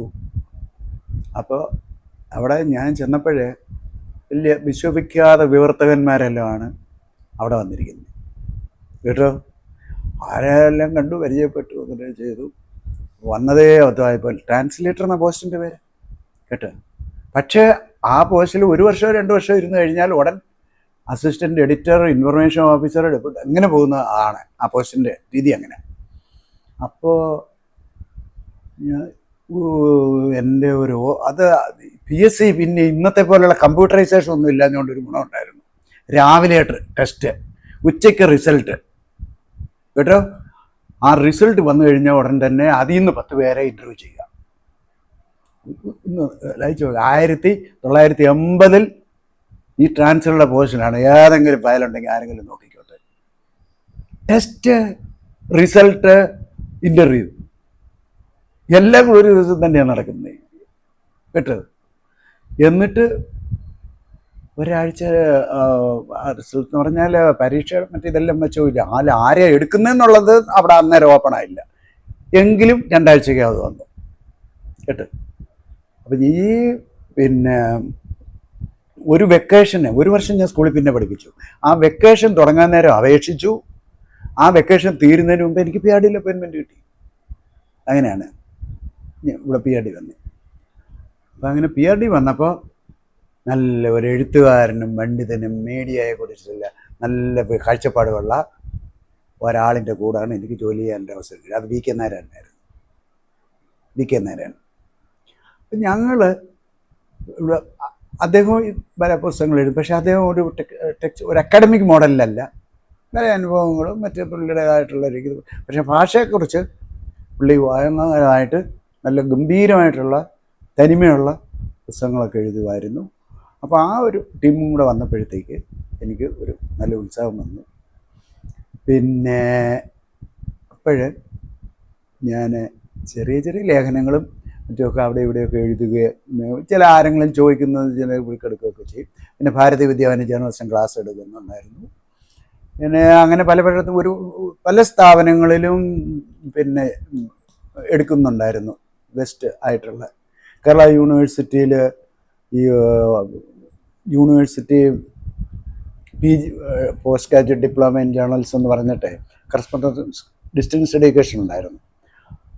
അവിടെ ഒരു 10-15 വർഷത്തിൽ കൂടുതൽ തുടർച്ചയായിട്ട് ക്ലാസ് എടുക്കുന്നുണ്ടായിരുന്നു. അങ്ങനെ ഈ പഠിപ്പിക്കുകയും കൂടെ വന്നപ്പോൾ നമുക്ക് വന്ന ഒരു വലിയ ഒരു പ്രശ്നം എന്ന് പറയുന്നത് ഇതിന് പറ്റിയ പുസ്തകങ്ങളില്ല എന്നുള്ളതാണ് കേട്ടോ. പിന്നെ എക്സ്പീരിയൻസിൻ്റെ ഒരു കാര്യം പറയുകയാണെങ്കിൽ നമുക്ക് PRDയിൽ വന്നത് കൊണ്ട് PRD എന്ന് പറയുന്നത് സർക്കാരിൻ്റെ ഒരു പത്രപ്രവർത്തന സ്ഥാപനം എന്നുള്ള നിലയ്ക്ക് അവിടുത്തെ പബ്ലിക്കേഷൻ്റെ ചുമതല ആണ് ഞാൻ ചെന്നപ്പോൾ മുതൽ അവിടുന്ന് പോരുന്നിടം വരെ പ്രധാനമായിട്ടും വഹിച്ചിട്ടുള്ളത്. പിന്നെ മറ്റൊരു പെറ്റീഷനൊക്കെ പലയിടത്ത് പോയി ഒരുപാട് മാസികകളും പ്രസിദ്ധീകരണങ്ങളും എല്ലാം കൈകാര്യം അവിടെ നല്ലൊരു പ്രാക്ടിക്കൽ പരിചയം നമുക്ക് കിട്ടുമായിരുന്നു. പിന്നെ പത്രങ്ങളിലൊക്കെ എഴുതുകയും അവിടെ പോയി മനസ്സിലാക്കുകയൊക്കെ ചെയ്താൽ ഞാൻ എന്തായാലും അതിൻ്റെ ഒരു പ്രായോഗിക വശങ്ങളും കുറേയൊക്കെ വശമാക്കിയിരുന്നു. അപ്പോൾ അത് കഴിഞ്ഞ് ഞാൻ റിട്ടയർ ചെയ്യുന്നതും വരെയും എനിക്ക് ആ മേഖലയിൽ കാര്യമായിട്ടൊന്നും ചെയ്യാൻ പറ്റിയില്ല. അപ്പം ഞാൻ റിട്ടയർ ചെയ്യുന്ന ആ ഒരു സാഹിത്യത്തെ സംബന്ധിച്ച് ചില ചെറിയ പുസ്തകങ്ങളും ബാലസാഹിത്യവും അങ്ങനെയൊക്കെ എഴുതുകയൊക്കെ ചെയ്തിരുന്നുണ്ട്. പക്ഷേ ഡോക്ടർ KN ജോർജ് സാർ ഒരു സാഹിത്യകീർത്തന പ്രസ്ഥാനങ്ങളിലൂടെ ആധുനിക സാഹിത്യകീർത്തന പ്രസ്ഥാനങ്ങൾ ആ പുസ്തകം ചെയ്യുമ്പോൾ അദ്ദേഹത്തിൻ്റെ കുറച്ച് എന്താണ് പറയുന്നത് ഒരു സബ് എഡിറ്റിങ് കാര്യങ്ങൾ ചെയ്തു കൊടുക്കാനായിട്ട് എന്നെ കൂടെ വെച്ചിട്ടുണ്ടായിരുന്നു. അവിടെ ഇരിക്കുമ്പോഴാണ് ഞാൻ റിട്ടയർ ചെയ്തത്. അപ്പം ഞാൻ ചെന്നപ്പോൾ സാറേ ഞാൻ ഇന്ന് റിട്ടയർ ചെയ്തു എന്ന് പറഞ്ഞു. ജോർജ് സാർ എന്നോടൊരു കാര്യം പറഞ്ഞു. എനിക്കൊരു കാര്യം പറയാനുണ്ട്. എന്താണെന്നറിയാമോ? ഈ ഡോക്ടർ KN ജോർജ് എന്നും പറഞ്ഞ് എൻ്റെ പുസ്തകങ്ങൾ നിങ്ങൾ ഒരു 3-4 പുസ്തകത്തിൻ്റെ പേരെന്ന് പറയാമോ എന്ന് പറഞ്ഞു. ഞാൻ ഒരു 3-4 പുസ്തകത്തിൻ്റെ പേര് പറഞ്ഞു. അതിന് വേണ്ടിയായിരുന്നു. എല്ലാം ഞാൻ റിട്ടയർ ചെയ്തതിന് ശേഷം എഴുതിയിട്ടുള്ള പുസ്തകങ്ങളാണ്. റിട്ടയർ ചെയ്യുന്നതിന് മുമ്പ് ഞാൻ എഴുതിയിട്ടുണ്ട്. അതെന്തെങ്കിലുമൊക്കെ എവിടെയെങ്കിലുമൊക്കെ എഴുതിയാൽ അല്ലെങ്കിൽ ആരെങ്കിലും കുത്തിക്കെട്ടി പുസ്തകം എന്നുള്ളത്. പക്ഷെ എൻ്റെ ആഗ്രഹം അനുസരിച്ച് എൻ്റെ പ്ലാൻ അനുസരിച്ച് ഞാൻ പുസ്തകം എഴുതിയിട്ടുള്ളതെല്ലാം എഴുതാമെന്ന് പറഞ്ഞാൽ എഡിറ്റ് ചെയ്യുകയും എഴുതി അങ്ങനെ അത് ഇറക്കുക എന്ന് പറയുന്ന രീതിയിൽ ഞാൻ ചെയ്തെല്ലാം റിട്ടയർ ചെയ്ത് കഴിഞ്ഞാൽ പിന്നെ നമ്മുടെ ലൈഫ് നമ്മുടെ കയ്യിൽ തന്നെയാണ്. ഇനി തോമസ് തിരിഞ്ഞു പോകരുത്. എന്തൊക്കെ ആഗ്രഹം ചെയ്യണമെന്നുണ്ടായിരുന്നോ അതെല്ലാം ചെയ്തോണം എന്ന് പറഞ്ഞു. അപ്പോൾ അതിൽ നിന്നൊരു ഊർജ്ജം ഉൾക്കൊണ്ടിട്ടുണ്ടല്ലോ. ഞാൻ പിന്നെ ഭാഷാ ഇൻസ്റ്റിറ്റ്യൂട്ട് മീഡിയയെ സംബന്ധിച്ചൊരു പുസ്തകം എഴുതുന്ന ഞാൻ അതിൻ്റെ ഡയറക്ടർ എനിക്ക് പരിചയമുള്ള ആൾ PRDയിലാണ്. ഞാനുമായിട്ട് ഇങ്ങനെ PRDയിലായിരുന്നപ്പോഴേ അറിയാവുന്ന ആളാണ്. റിട്ടയർ ചെയ്ത് കഴിഞ്ഞു. എന്നോട് ചോദിച്ചു ഞാൻ എന്താ പുസ്തകം. ഞാൻ പറഞ്ഞു ഭാരതീയ പത്രചരിത്രം എന്ന് മലയാളത്തിലെ പുസ്തകം എഴുതാം. ഭാരതീയ പത്രചരിത്രം എന്ന് പറയുമ്പോൾ ഏതൊക്കെ ഭാഷ? ഞാൻ പറഞ്ഞു ഇന്ത്യയിൽ ഏതൊക്കെ ഭാഷയുണ്ടോ എല്ലാ ഭാഷയിലും എഴുതും എന്ന് പറഞ്ഞു. അത് പറ്റുമോ എന്ന് ചോദിച്ചു. നോക്കാൻ സാറേ എന്ന് പറഞ്ഞു. ഇത്ര സമയം എടുക്കും? ഞാൻ പറഞ്ഞു 6 മാസം എടുക്കും. ഇതെല്ലാം പറഞ്ഞെങ്കിൽ ഇത് തുടങ്ങിക്കഴിഞ്ഞപ്പോഴാണ് എനിക്കൊരു കാര്യം മനസ്സിലായത് കേട്ടോ. എവിടുന്ന് പറ്റി ഇംഗ്ലീഷിലുള്ള പുസ്തകങ്ങളിലെല്ലാം ഇംഗ്ലീഷ്, ഹിന്ദി, പിന്നെ ബംഗാളി, കുറച്ച് ഈ വേറെ ഒരു ഭാഷയുടെ ഒരു കാര്യവും പറയുന്നില്ല. അപ്പോൾ അത് കഴിഞ്ഞിട്ട് പിന്നെ മറ്റു ഉള്ള ഭാഷകളിലേത് നമ്മൾ എവിടുന്ന് എടുക്കും, എങ്ങനെ എഴുതും കേട്ടോ.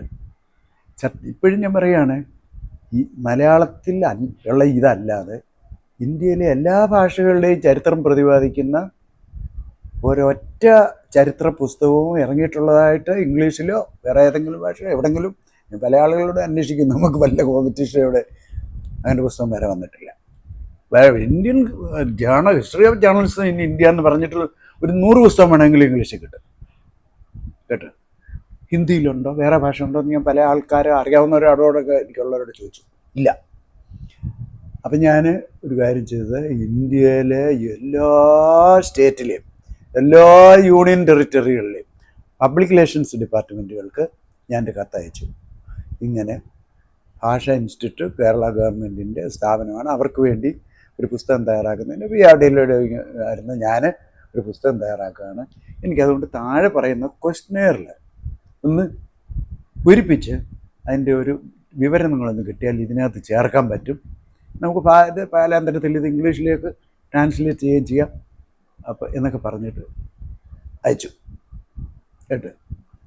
അയച്ചതിൽ നമ്മളിപ്പോൾ ഈ കാശ്മീരിനെ കുറിച്ച് വളരെ വിവാദപരമായ കാര്യം പറയുന്നു.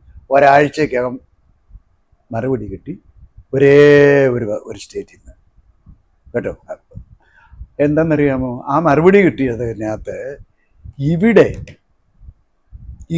ഈ അവിടുത്തെ ഭാഷയിൽ അവരുടെ ഭാഷയിലുള്ള അതിൻ്റെ കാര്യമാണ് നമുക്ക് വേണ്ടത്. അല്ല വേറെ ഇംഗ്ലീഷിലും മറ്റേ അവിടുത്തെ കാര്യം.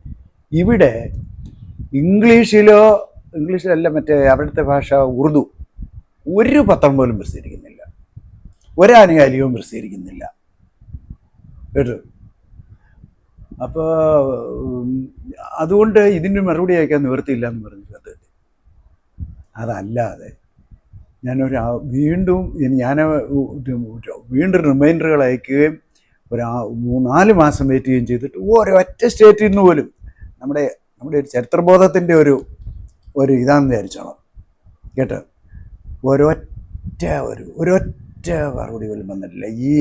ഇവിടെ പത്രങ്ങൾ പ്രസിദ്ധീകരിക്കുന്നില്ല എന്ന് പറയുന്ന ഒരു മറുപടി അല്ല. അവിടെ പിന്നെ ഇംഗ്ലീഷിലോ മറ്റേ ഒരു ഇംഗ്ലീഷ് പത്രം ഏതാണ്ടുണ്ട്, അതല്ലാതെ വേറെ ഒന്നുമില്ല എന്ന് പറഞ്ഞിട്ടാണ് അതിനകത്ത് എഴുതിയത്. അപ്പം ചുരുക്കം അത് ആ വഴിയാണ് കേട്ടത്. അങ്ങനെ ഇരുന്നിരുന്ന് ദൈവം തമ്പുരാന് എനിക്കൊരു വഴി കാണിച്ചു തന്നു. എല്ലാം അതാണ് കേട്ടത്. ഈ നമ്മളെ ഈ ഇംഗ്ലീഷിലെ വലിയ ലേഖനങ്ങളും ഡോക്യുമെൻസും എല്ലാം പ്രസിദ്ധീകരിക്കുന്ന ഒരു മാഗസിനുണ്ട്. അതിപ്പോഴേ ഞാൻ ആ പേരങ്ങ് മറന്നു കേട്ടോ.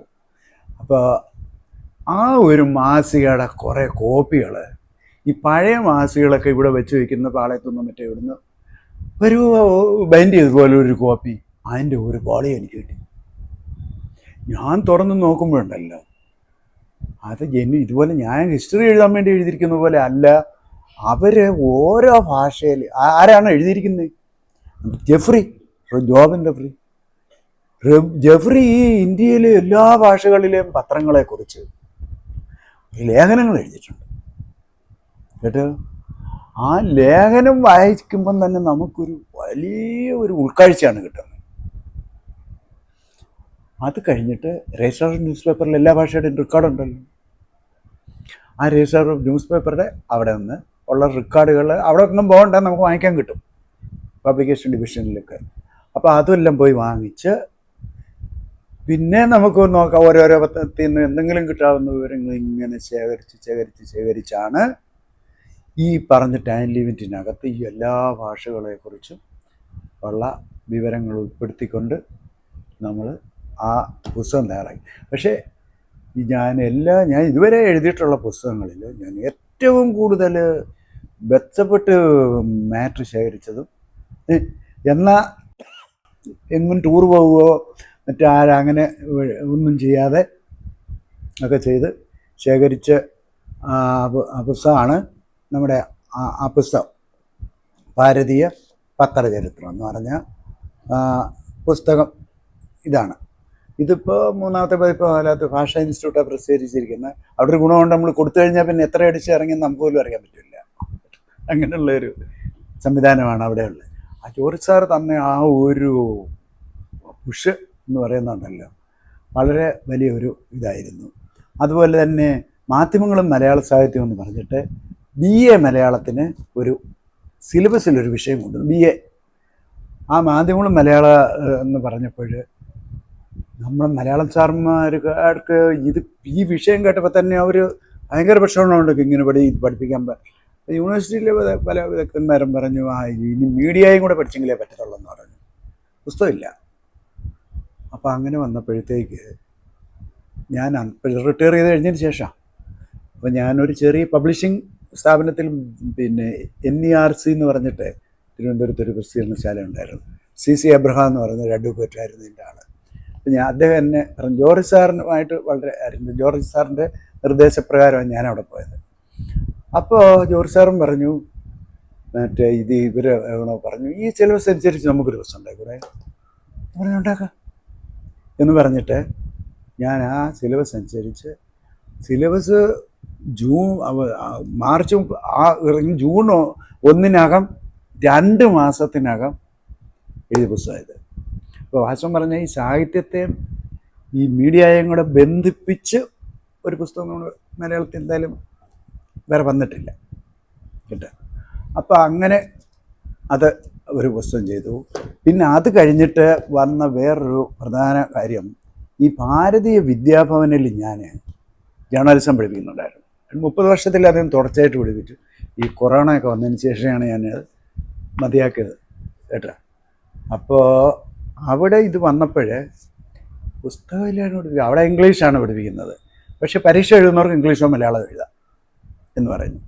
അപ്പോൾ അവരുടെ ആ സിലബസിനനുസരിച്ച്, എന്നാൽ അനുസരിച്ച് ഞാൻ ഒരു പുസ്തകം സിലബസ് മാത്രം വെച്ച് ഗൈഡ് പോലെയും പാഠപുസ്തകം പോലെയും എഴുതിയിട്ടില്ല.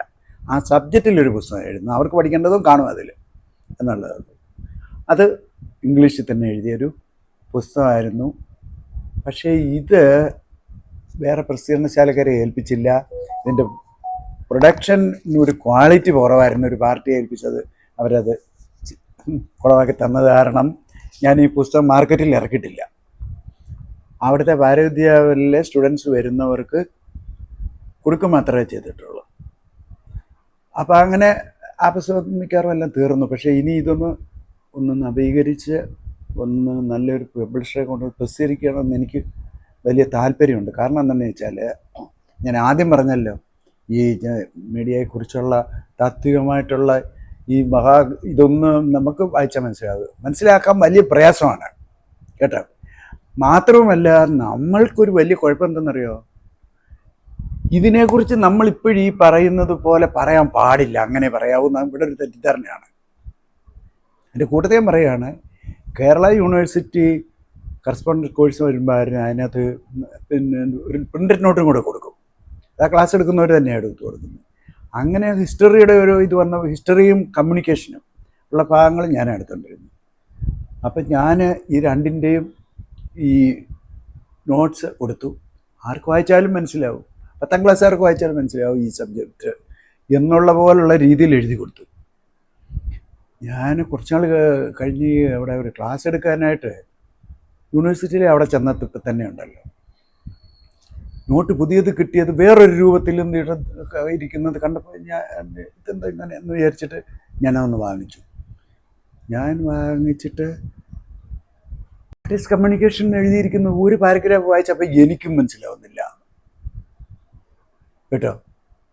ഇവിടെ ഇത് ആരാണ് എഴുതിയതെന്നൊന്നും അറിയാമല്ലോ എന്ന് വിചാരിച്ചിട്ട്, ഇവിടുത്തെ യൂണിവേഴ്സിറ്റിയിലെ ഇവിടുത്തെ കോഴ്സിന് ഉള്ള നോട്ടല്ലേ, അതിൻ്റെ അവസാനം ആ പേര് കൊടുത്തിരിക്കുന്നു. ഏറ്റവും അവസാനം ചെന്നപ്പോൾ അതിൻ്റെ താഴെ ഇരിക്കുന്നു MV തോമസ് കേട്ടോ. ഞാൻ ഇവിടെ യൂണിവേഴ്സിറ്റിയിൽ അന്ന് ഇതിൻ്റെ ചുമതലക്കാരായ ഒരാളോട് ചോദിച്ചു, സാറേ ഇതെന്താണ് ഞാൻ എഴുതുന്ന 1-2 പ്രിൻ്റ് എൻ്റെ കയ്യിൽ തന്നെ ഉണ്ട്, അതിനകത്ത് ഒന്നും പ്രശ്നമില്ലാത്ത പോലെ, ഇതിപ്പോൾ വന്നപ്പോൾ ഇത് ഏതോ മാറ്റി മൊത്തം എഴുതിയിരിക്കുന്നു, എൻ്റെ പേരും വെച്ചിരിക്കുന്നു, എനിക്കിത് വായിച്ചിട്ട് മനസ്സിലാവുന്നില്ല, പിന്നെ കുട്ടികൾക്ക് എങ്ങനെ മനസ്സിലാവും എന്ന് പറഞ്ഞു. അപ്പോൾ അന്നേരം അദ്ദേഹം പറഞ്ഞു, കാര്യവട്ടത്ത് തന്നെ പഠിച്ച ഒരാൾ, എൻ്റെ ജൂനിയറായിട്ട് പഠിച്ച ഒരാളാണ്, വേറൊരു യൂണിവേഴ്സിറ്റിയിലൊന്നുമല്ല, വേറൊരു സ്ഥാപനത്തിൽ, അക്കാഡമിക് സ്ഥാപനം തന്നെ ഇത് പഠിപ്പിക്കുകയാണ്. അപ്പോൾ അദ്ദേഹം പറഞ്ഞ ഒരു കാര്യം എന്താണെന്ന് വെച്ചാൽ, ഇങ്ങനെ എഴുതി വെച്ചാൽ ഇത് കമ്മ്യൂണിക്കേഷൻ ആവില്ല. കമ്മ്യൂണിക്കേഷൻ ആവണമെങ്കിൽ അത് എഴുതുന്ന അതിനൊരു സ്റ്റൈലുണ്ട്, കമ്മ്യൂണിക്കേഷൻ സ്റ്റൈൽ ഓഫ് കമ്മ്യൂണിക്കേഷൻ, അതിലും അങ്ങനെ എഴുതിയെങ്കിലേ പറ്റത്തുള്ളൂ എന്ന് പറഞ്ഞു. അപ്പോൾ ഈ യൂണിവേഴ്സിറ്റിയിലെ വലിയ വിദഗ്ധന്മാർ വിചാരിച്ചു, എന്നാൽ പിന്നെ അങ്ങനെ തന്നെ അയാളെ കൊണ്ട് അത് തിരുത്തി എഴുതിപ്പിച്ചതാണ് ഈ കണ്ട സാധനം. ഇപ്പം അതിൻ്റെ ഗതി എന്തായെന്ന് എനിക്കിപ്പോൾ അറിയില്ല കേട്ടോ. ഞാനിപ്പം ഇപ്പോൾ എങ്ങും പോകുന്നില്ല, ഇതുപോലുള്ള ഒരു ഇതില്ല, പിന്നെ ക്ലാസ്സിനൊന്നും എടുക്കാൻ ഇപ്പോൾ പോകുന്നില്ല. അപ്പം ഞാൻ പറയാൻ വന്നത് എന്താണെന്നറിയാമോ, നമ്മുടെ ആളുകളുടെ ഒരു തെറ്റായ ധാരണകളും ഇത് അവിടെ ഇരിക്കുന്നത് ഇവന് വായിച്ചിട്ട് മനസ്സിലാവുന്നില്ല, അതുകൊണ്ട് അയാൾ എഴുതുന്നത് ഇയാളുടെ സ്റ്റുഡൻറ്റിന് മനസ്സിലാക്കാൻ പാടില്ല എന്നുള്ള രീതിയിലാണത് ചെയ്യുന്നതെന്നാണ് ഞാൻ വിചാരിക്കുന്നത് കേട്ടോ. അപ്പോൾ അത് കഴിഞ്ഞിട്ട് വന്ന ഏറ്റവും പ്രധാനപ്പെട്ട ഒരു കാര്യം, ഞാൻ ജീവിതത്തിലെ ആഗ്രഹങ്ങൾ പെൻഡിങ് കിടക്കുന്നതെല്ലാം ചെയ്യണമെന്നല്ലേ ജോർജ് സാർ പറഞ്ഞിരിക്കുന്നത്. അപ്പം ഞാൻ ജോർജ് സാറിനോട് തന്നെ പറഞ്ഞു, സാറേ ഇങ്ങനെ പുസ്തകങ്ങൾ സാർ പറഞ്ഞ പോലെ 1-2 എഴുതി സാറിനെ എല്ലാം കാണിച്ച് ഒരു ഒക്കെ ചെയ്യുന്നത്. സാർ എനിക്ക് അവതാരികയൊന്നും എഴുതി തന്നിട്ടില്ലെങ്കിലും ഞാൻ ആവശ്യപ്പെട്ടിട്ടുമില്ല, കാരണം സാർ അതിലൊരു എക്സ്പെർട്ട് അല്ല, അതുകൊണ്ട് എനിക്ക് പിന്നെ പേര് വെക്കാൻ വേണ്ടി വേണ്ട എന്നുള്ളത് കൊണ്ട് ഞാൻ അപ്പോൾ പറഞ്ഞപ്പോൾ സാറിനോട് ഞാൻ പറഞ്ഞു, ഇനി എന്താണ് എനിക്ക് ആഗ്രഹമുള്ളത് എന്ന് ചോദിച്ചു. ഞാൻ പറഞ്ഞു, സാറേ എനിക്ക് ഏറ്റവും വലിയ ആഗ്രഹം എനിക്ക് ഇതിനകത്തൊരു PhD എടുക്കണമെന്നായിരുന്നു. നേരത്തെ ഞാൻ 2 തവണ രജിസ്റ്റർ ചെയ്തു കേട്ടോ. 2 തവണയും പല പല കാരണങ്ങൾ കൊണ്ട് അത് പൂർത്തീകരിക്കാൻ പറ്റിയില്ല. അതിൽ ഞാനുമായി ബന്ധപ്പെട്ട കാരണങ്ങൾ കൊണ്ടല്ല പൂർത്തീകരിക്കാൻ പറ്റാഞ്ഞ എന്നുള്ളത് എനിക്കൊരു ധൈര്യം ഉണ്ടായിരുന്നു കേട്ടോ. പക്ഷേ സംഗതി നടന്നില്ല. അപ്പോൾ ഞാൻ ആദ്യം കാര്യവട്ടത്ത് തന്നെയാണ് രജിസ്റ്റർ ചെയ്തത്, ആദ്യത്തേത്. അന്ന് 80കളിൽ ഞാൻ വന്ന ആ ഒരു അതേ സമയത്ത് അന്ന് ഈ പൈങ്കിളി സാഹിത്യത്തിൻ്റെ വലിയൊരു എന്താണ് ഇന്ത്യ മുഴുവൻ നടുങ്ങി കിടക്കായിരുന്നു. കാരണം ഇന്ത്യയിൽ ഏറ്റവും കൂടുതൽ പ്രചാരമുള്ള ആനുകാലികം എന്ന് പറയുന്നത് മംഗളത്തിൻ്റെ അടുത്ത് പോലും വരില്ല. ടൈംസ് ഓഫ് ഇന്ത്യയുടെ പ്രസിദ്ധീകരണം ഇല്ലിസ്ട്രേറ്റഡ് വീക്കിലിയോ അല്ലെങ്കിൽ മനോരമ വീക്കിലിയോ ഇങ്ങനെയൊക്കെ എന്തോ ഒരു ഭയങ്കര കൺഫ്യൂഷനാണ്. അപ്പോൾ എന്താണ് ഇങ്ങനെയുള്ള ഒരു ഇത് വരുന്നത് എന്ന ഒരു വിഷയം, എന്തുകൊണ്ട് ഈ ഇങ്ങനെയുള്ള പോപ്പുലർ മാഗസിൻ്റെ സർക്കുലേഷൻ ഇങ്ങനെ ബൂസ്റ്റ് ചെയ്യുന്നു എന്ന് പറഞ്ഞ് അതായിരുന്നു എൻ്റെ വിഷയം. പക്ഷേ അതെനിക്ക് പൂർത്തിയാക്കാൻ പറ്റിയില്ല കേട്ടോ. അങ്ങനെ വന്നപ്പോൾ ഞാൻ പിന്നെന്താണ് മാർഗമെന്ന് വിചാരിച്ചപ്പോഴാണ് എനിക്ക് ഡോക്ടറേറ്റ് എടുക്കണമെന്നുള്ള ഒരു വലിയ ആഗ്രഹം. അന്ന് ഞാൻ ഡിപ്പാർട്ട്മെൻറ്റിൽ തന്നെ ഉള്ളപ്പോഴാണ് ഞാൻ കാര്യവട്ടത്ത് നമ്മുടെ ശർമ്മ സാറൊക്കെ ഉണ്ടല്ലോ, ശർമ്മ സാറിനുമായിട്ടൊന്ന് ബന്ധപ്പെട്ടപ്പോൾ സാറ് പറഞ്ഞു, ചോദ്യം ഓടിയുക. കാരണം എന്തറിയാം, ഇവിടെ കുറേ ആൾക്കാരുണ്ടല്ലോ സ്ഥിരം വിഷയങ്ങൾ, വള്ളത്തോളിൻ്റെ പ്രകൃതി വർണ്ണന, മറ്റേ ആശാൻ്റെ പ്രേമസങ്കല്പം, അല്ലെങ്കിൽ ഇങ്ങനെ പറഞ്ഞ് കുറേ ഇതല്ലാതെ ഒരു പുതിയ കാര്യവും പറയാൻ ആരുമില്ല പൊതുവെ. അതുകൊണ്ട് മീഡിയയായിട്ട് ബന്ധപ്പെട്ടൊരു റിസർച്ച് വരുന്നെങ്കിലുണ്ടല്ലോ ഇതേ സബ്ജക്റ്റ് തന്നെയാണ്, മാറ്റമൊന്നുമില്ല. മലയാള പത്രങ്ങൾ, മലയാളം ചേർക്കണമെന്നേ ഉള്ളല്ലോ. അദ്ദേഹം ഭയങ്കര സന്തോഷം. അവിടുത്തെ മറ്റേ ദേശമംഗലം രാമകൃഷ്ണൻ ഗൈഡായി. ഞാനെല്ലാം പറഞ്ഞിട്ട് നമ്മുടെ പുസ്തകം എനിക്ക് അവരുടെ ഡോക്ടറൽ കമ്മിറ്റി അംഗീകാരം തന്നു. ഇതിറക്കാൻ വേണ്ടിയിട്ടുണ്ടല്ലോ ഒക്കെ വൈസ് ചാൻസലർ വേണം ഒപ്പിടാൻ, നമുക്ക് വിളയിൽ എടുത്തിരിക്കുന്നു എന്നുള്ളത്. അപ്പോൾ ഈ വിളനിലത്തിനിടയെതിരായ ഭയങ്കര സമരം കഴിഞ്ഞ് വിളനിലം തിരിച്ചവിടെ കയറിയിരിക്കുന്ന സമയമാണ്. അപ്പോൾ ഞാൻ വിളനിലത്തിന് എന്നോട് ചെറിയ ഒരു പിടുത്തക്കട ഉണ്ടായിരുന്നു. അതുകൊണ്ടല്ല ഞാൻ മുമ്പിലത്തെ കാര്യം പറഞ്ഞേ, ഏത് പുസ്തകത്തിൻ്റെ കാര്യം. ആ പിടുത്തക്കേട് എന്ന് പറഞ്ഞൊരു കാര്യം എന്താണെന്ന് ചോദിച്ചാൽ, അവിടുത്തെ ഒരു അപ്പോയിൻമെൻറ്റ് പ്രമാണിച്ചാണ് എന്ത് വന്നാലും തോമസിന് ഇവിടെ കൊടുക്കില്ല എന്നൊരു കേട്ടോ. എന്താണ് സാറേ ഉള്ള കാര്യം പറയാമെന്ന് പറഞ്ഞു. അല്ല അയാളെ പിടിച്ചിട്ട് വന്നോന്നില്ല, അയാളെയൊക്കെ എങ്ങനെ ഇവിടെ തല ജേർണലിസം പഠിച്ചില്ലേ, അത് പറ്റത്തില്ല എന്നും പറഞ്ഞ് എന്നെ ഡിസ്ക്വാളിഫൈ ചെയ്തു കേട്ടോ. അപ്പം അതിനെതിരായിട്ട് ഞാൻ യൂണിവേഴ്സിറ്റിക്ക് ഒരു പരാതി കൊടുത്തു. ആ പരാതിക്കകത്ത് ഞാനൊരു കാര്യം പറഞ്ഞിട്ടുണ്ടായിരുന്നു. എന്താണെന്നറിയാമോ, എന്നെ ഡിസ്ക്വാളിഫൈ ചെയ്ത ആളിന് ഇതിനുള്ള യോഗ്യതയില്ല, അദ്ദേഹത്തിന് അമേരിക്കയിൽ നിന്നുള്ള വ്യാജ ഡിഗ്രികളാണുള്ളത്. അത് വെച്ചുകൊണ്ട് യഥാർത്ഥത്തിൽ ഇവിടെ പഠിച്ചിറങ്ങി എന്നെ ഡിസ്ക്വാളിഫൈ ചെയ്ത് ഇന്ന് അതിനകത്തുണ്ടായിരുന്നു. ഈ നമ്മുടെ രാജശേഖരനും പാർട്ടികളും അത് തേടി പിടിച്ചു. ഈ വിളനിലത്തിൻ്റെ ഈ ഉടക്ക് ശരിയാ തേടി പിടിച്ചെന്ന് പറഞ്ഞാൽ ഞാനുമായിട്ട് സംസാരിച്ച് എന്നിൽ നിന്ന് ഇവരെ കിട്ടിയ അനുസരിച്ചാണ് പോയി തിരക്കിയത്. ആ പേപ്പറിന്മേൽ അവർ ഫോളോ അപ്പ് ചെയ്താണ് ആ പ്രശ്നം മുഴുവൻ ഉണ്ടാക്കിയത്. അതുകൊണ്ട് വിളനിലത്തിന് എന്നോട് ചെറിയ ഒരിതുണ്ടായിരുന്നു. അപ്പോൾ എൻ്റെ അവിടെ ചെന്നപ്പോൾ ഉണ്ടല്ലോ, അങ്ങ് ഭാവിയിൽ ഏർപ്പെടുത്താൻ പോകുന്ന എൻട്രൻസ് ടെസ്റ്റിൽ ഞാൻ എഴുതിയിട്ട് ആ ടെസ്റ്റ് പാസ്സാകുന്നെങ്കിൽ മാത്രം രജിസ്ട്രേഷൻ കൊടുത്താൽ മതിയെന്ന് അതിൽ ഓർഡർ ഇട്ടു. അപ്പോൾ അങ്ങനെ അതും പോയി. പിന്നെ അതോടുകൂടി എനിക്കിനിയും ഇനി ഇത്രയും വയസ്സായ ടെസ്റ്റ് ഒന്നും എഴുതാൻ, അന്ന് 50 വയസ്സ് ഒക്കെ കാണത്തുള്ളൂ.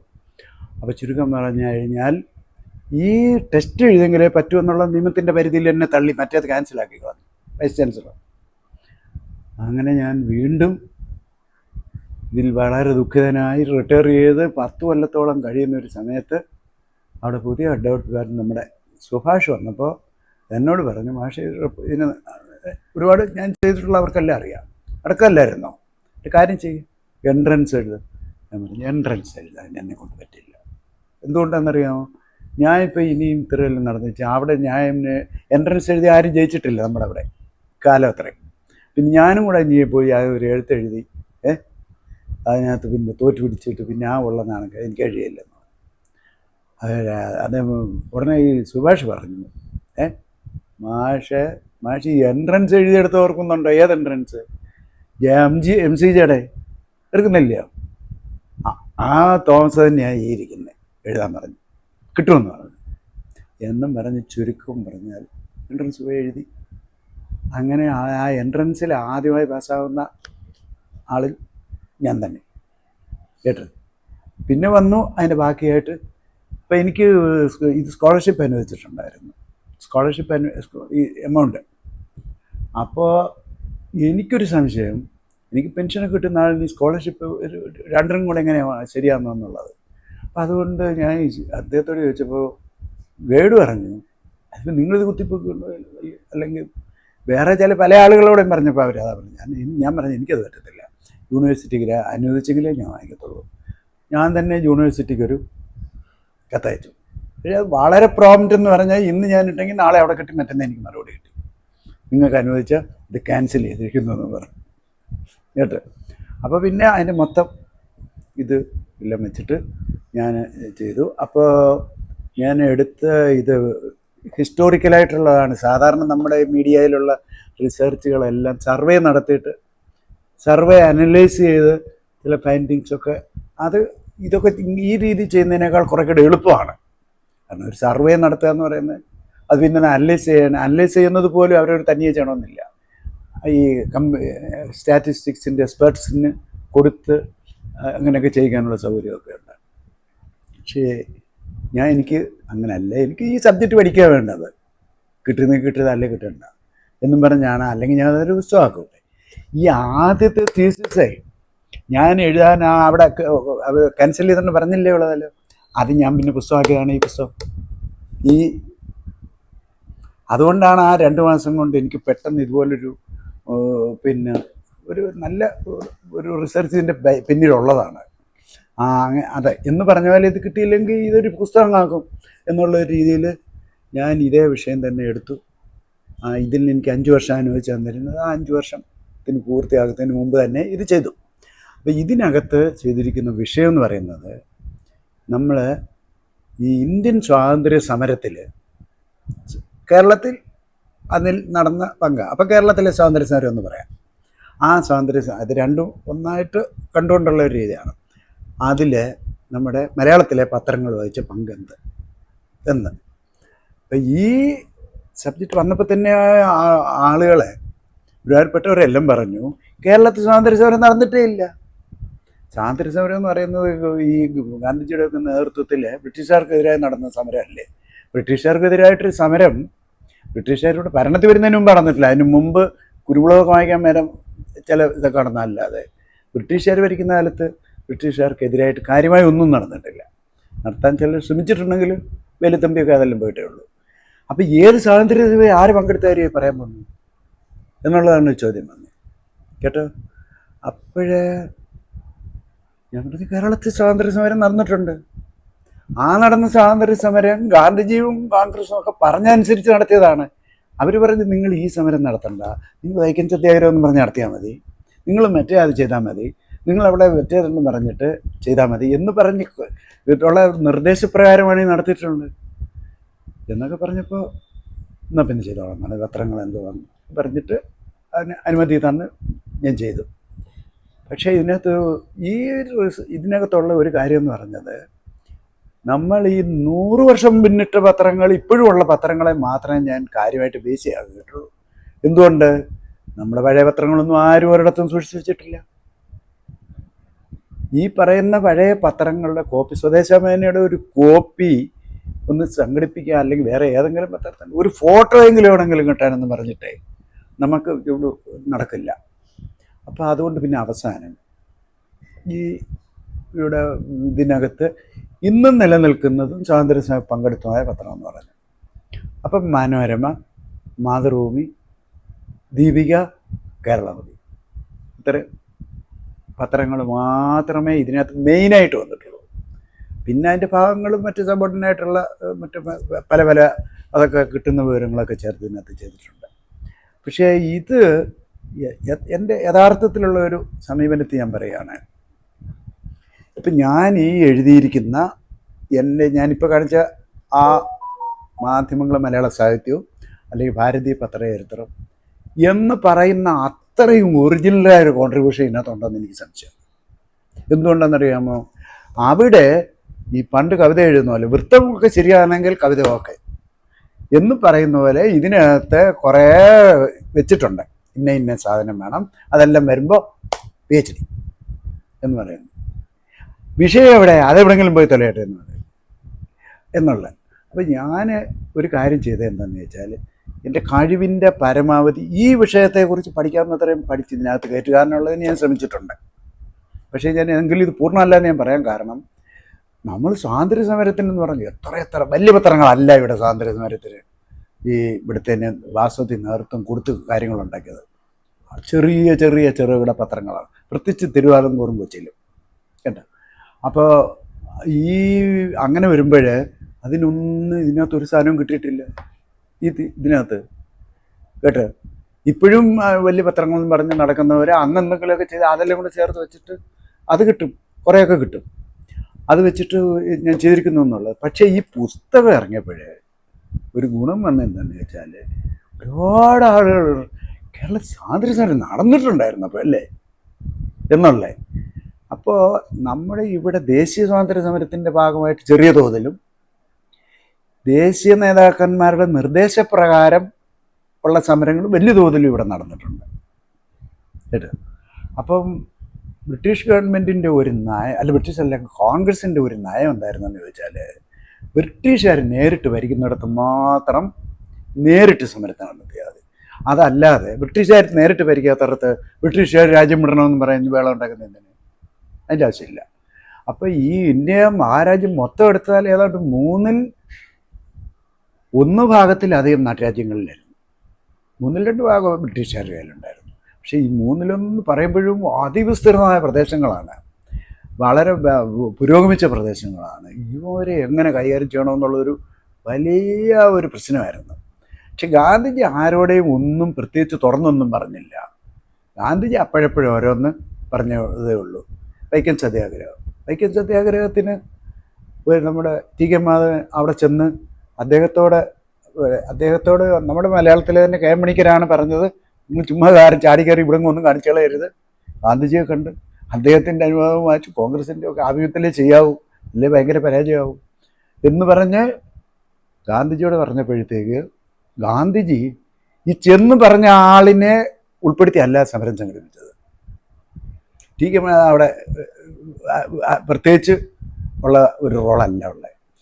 ഇന്ത്യൻ നാഷണൽ കോൺഗ്രസിൻ്റെ അവിടെ കൂടിയ സമ്മേളനത്തിൽ, കർണാടകയിലാന്ന് തോന്നുന്നു, അവിടെ കൂടിയ സമ്മേളനത്തിൽ വെച്ചിട്ട് അതിൻ്റെ ഒരു കമ്മിറ്റിയൊക്കെ ഉണ്ടാക്കിയിട്ട് അവരോട് പറയും, നിങ്ങൾ കേരളത്തിൽ ചെന്ന് വേറെ കോൺഗ്രസിൻ്റെ കമ്മിറ്റി ഉണ്ടാക്കുക.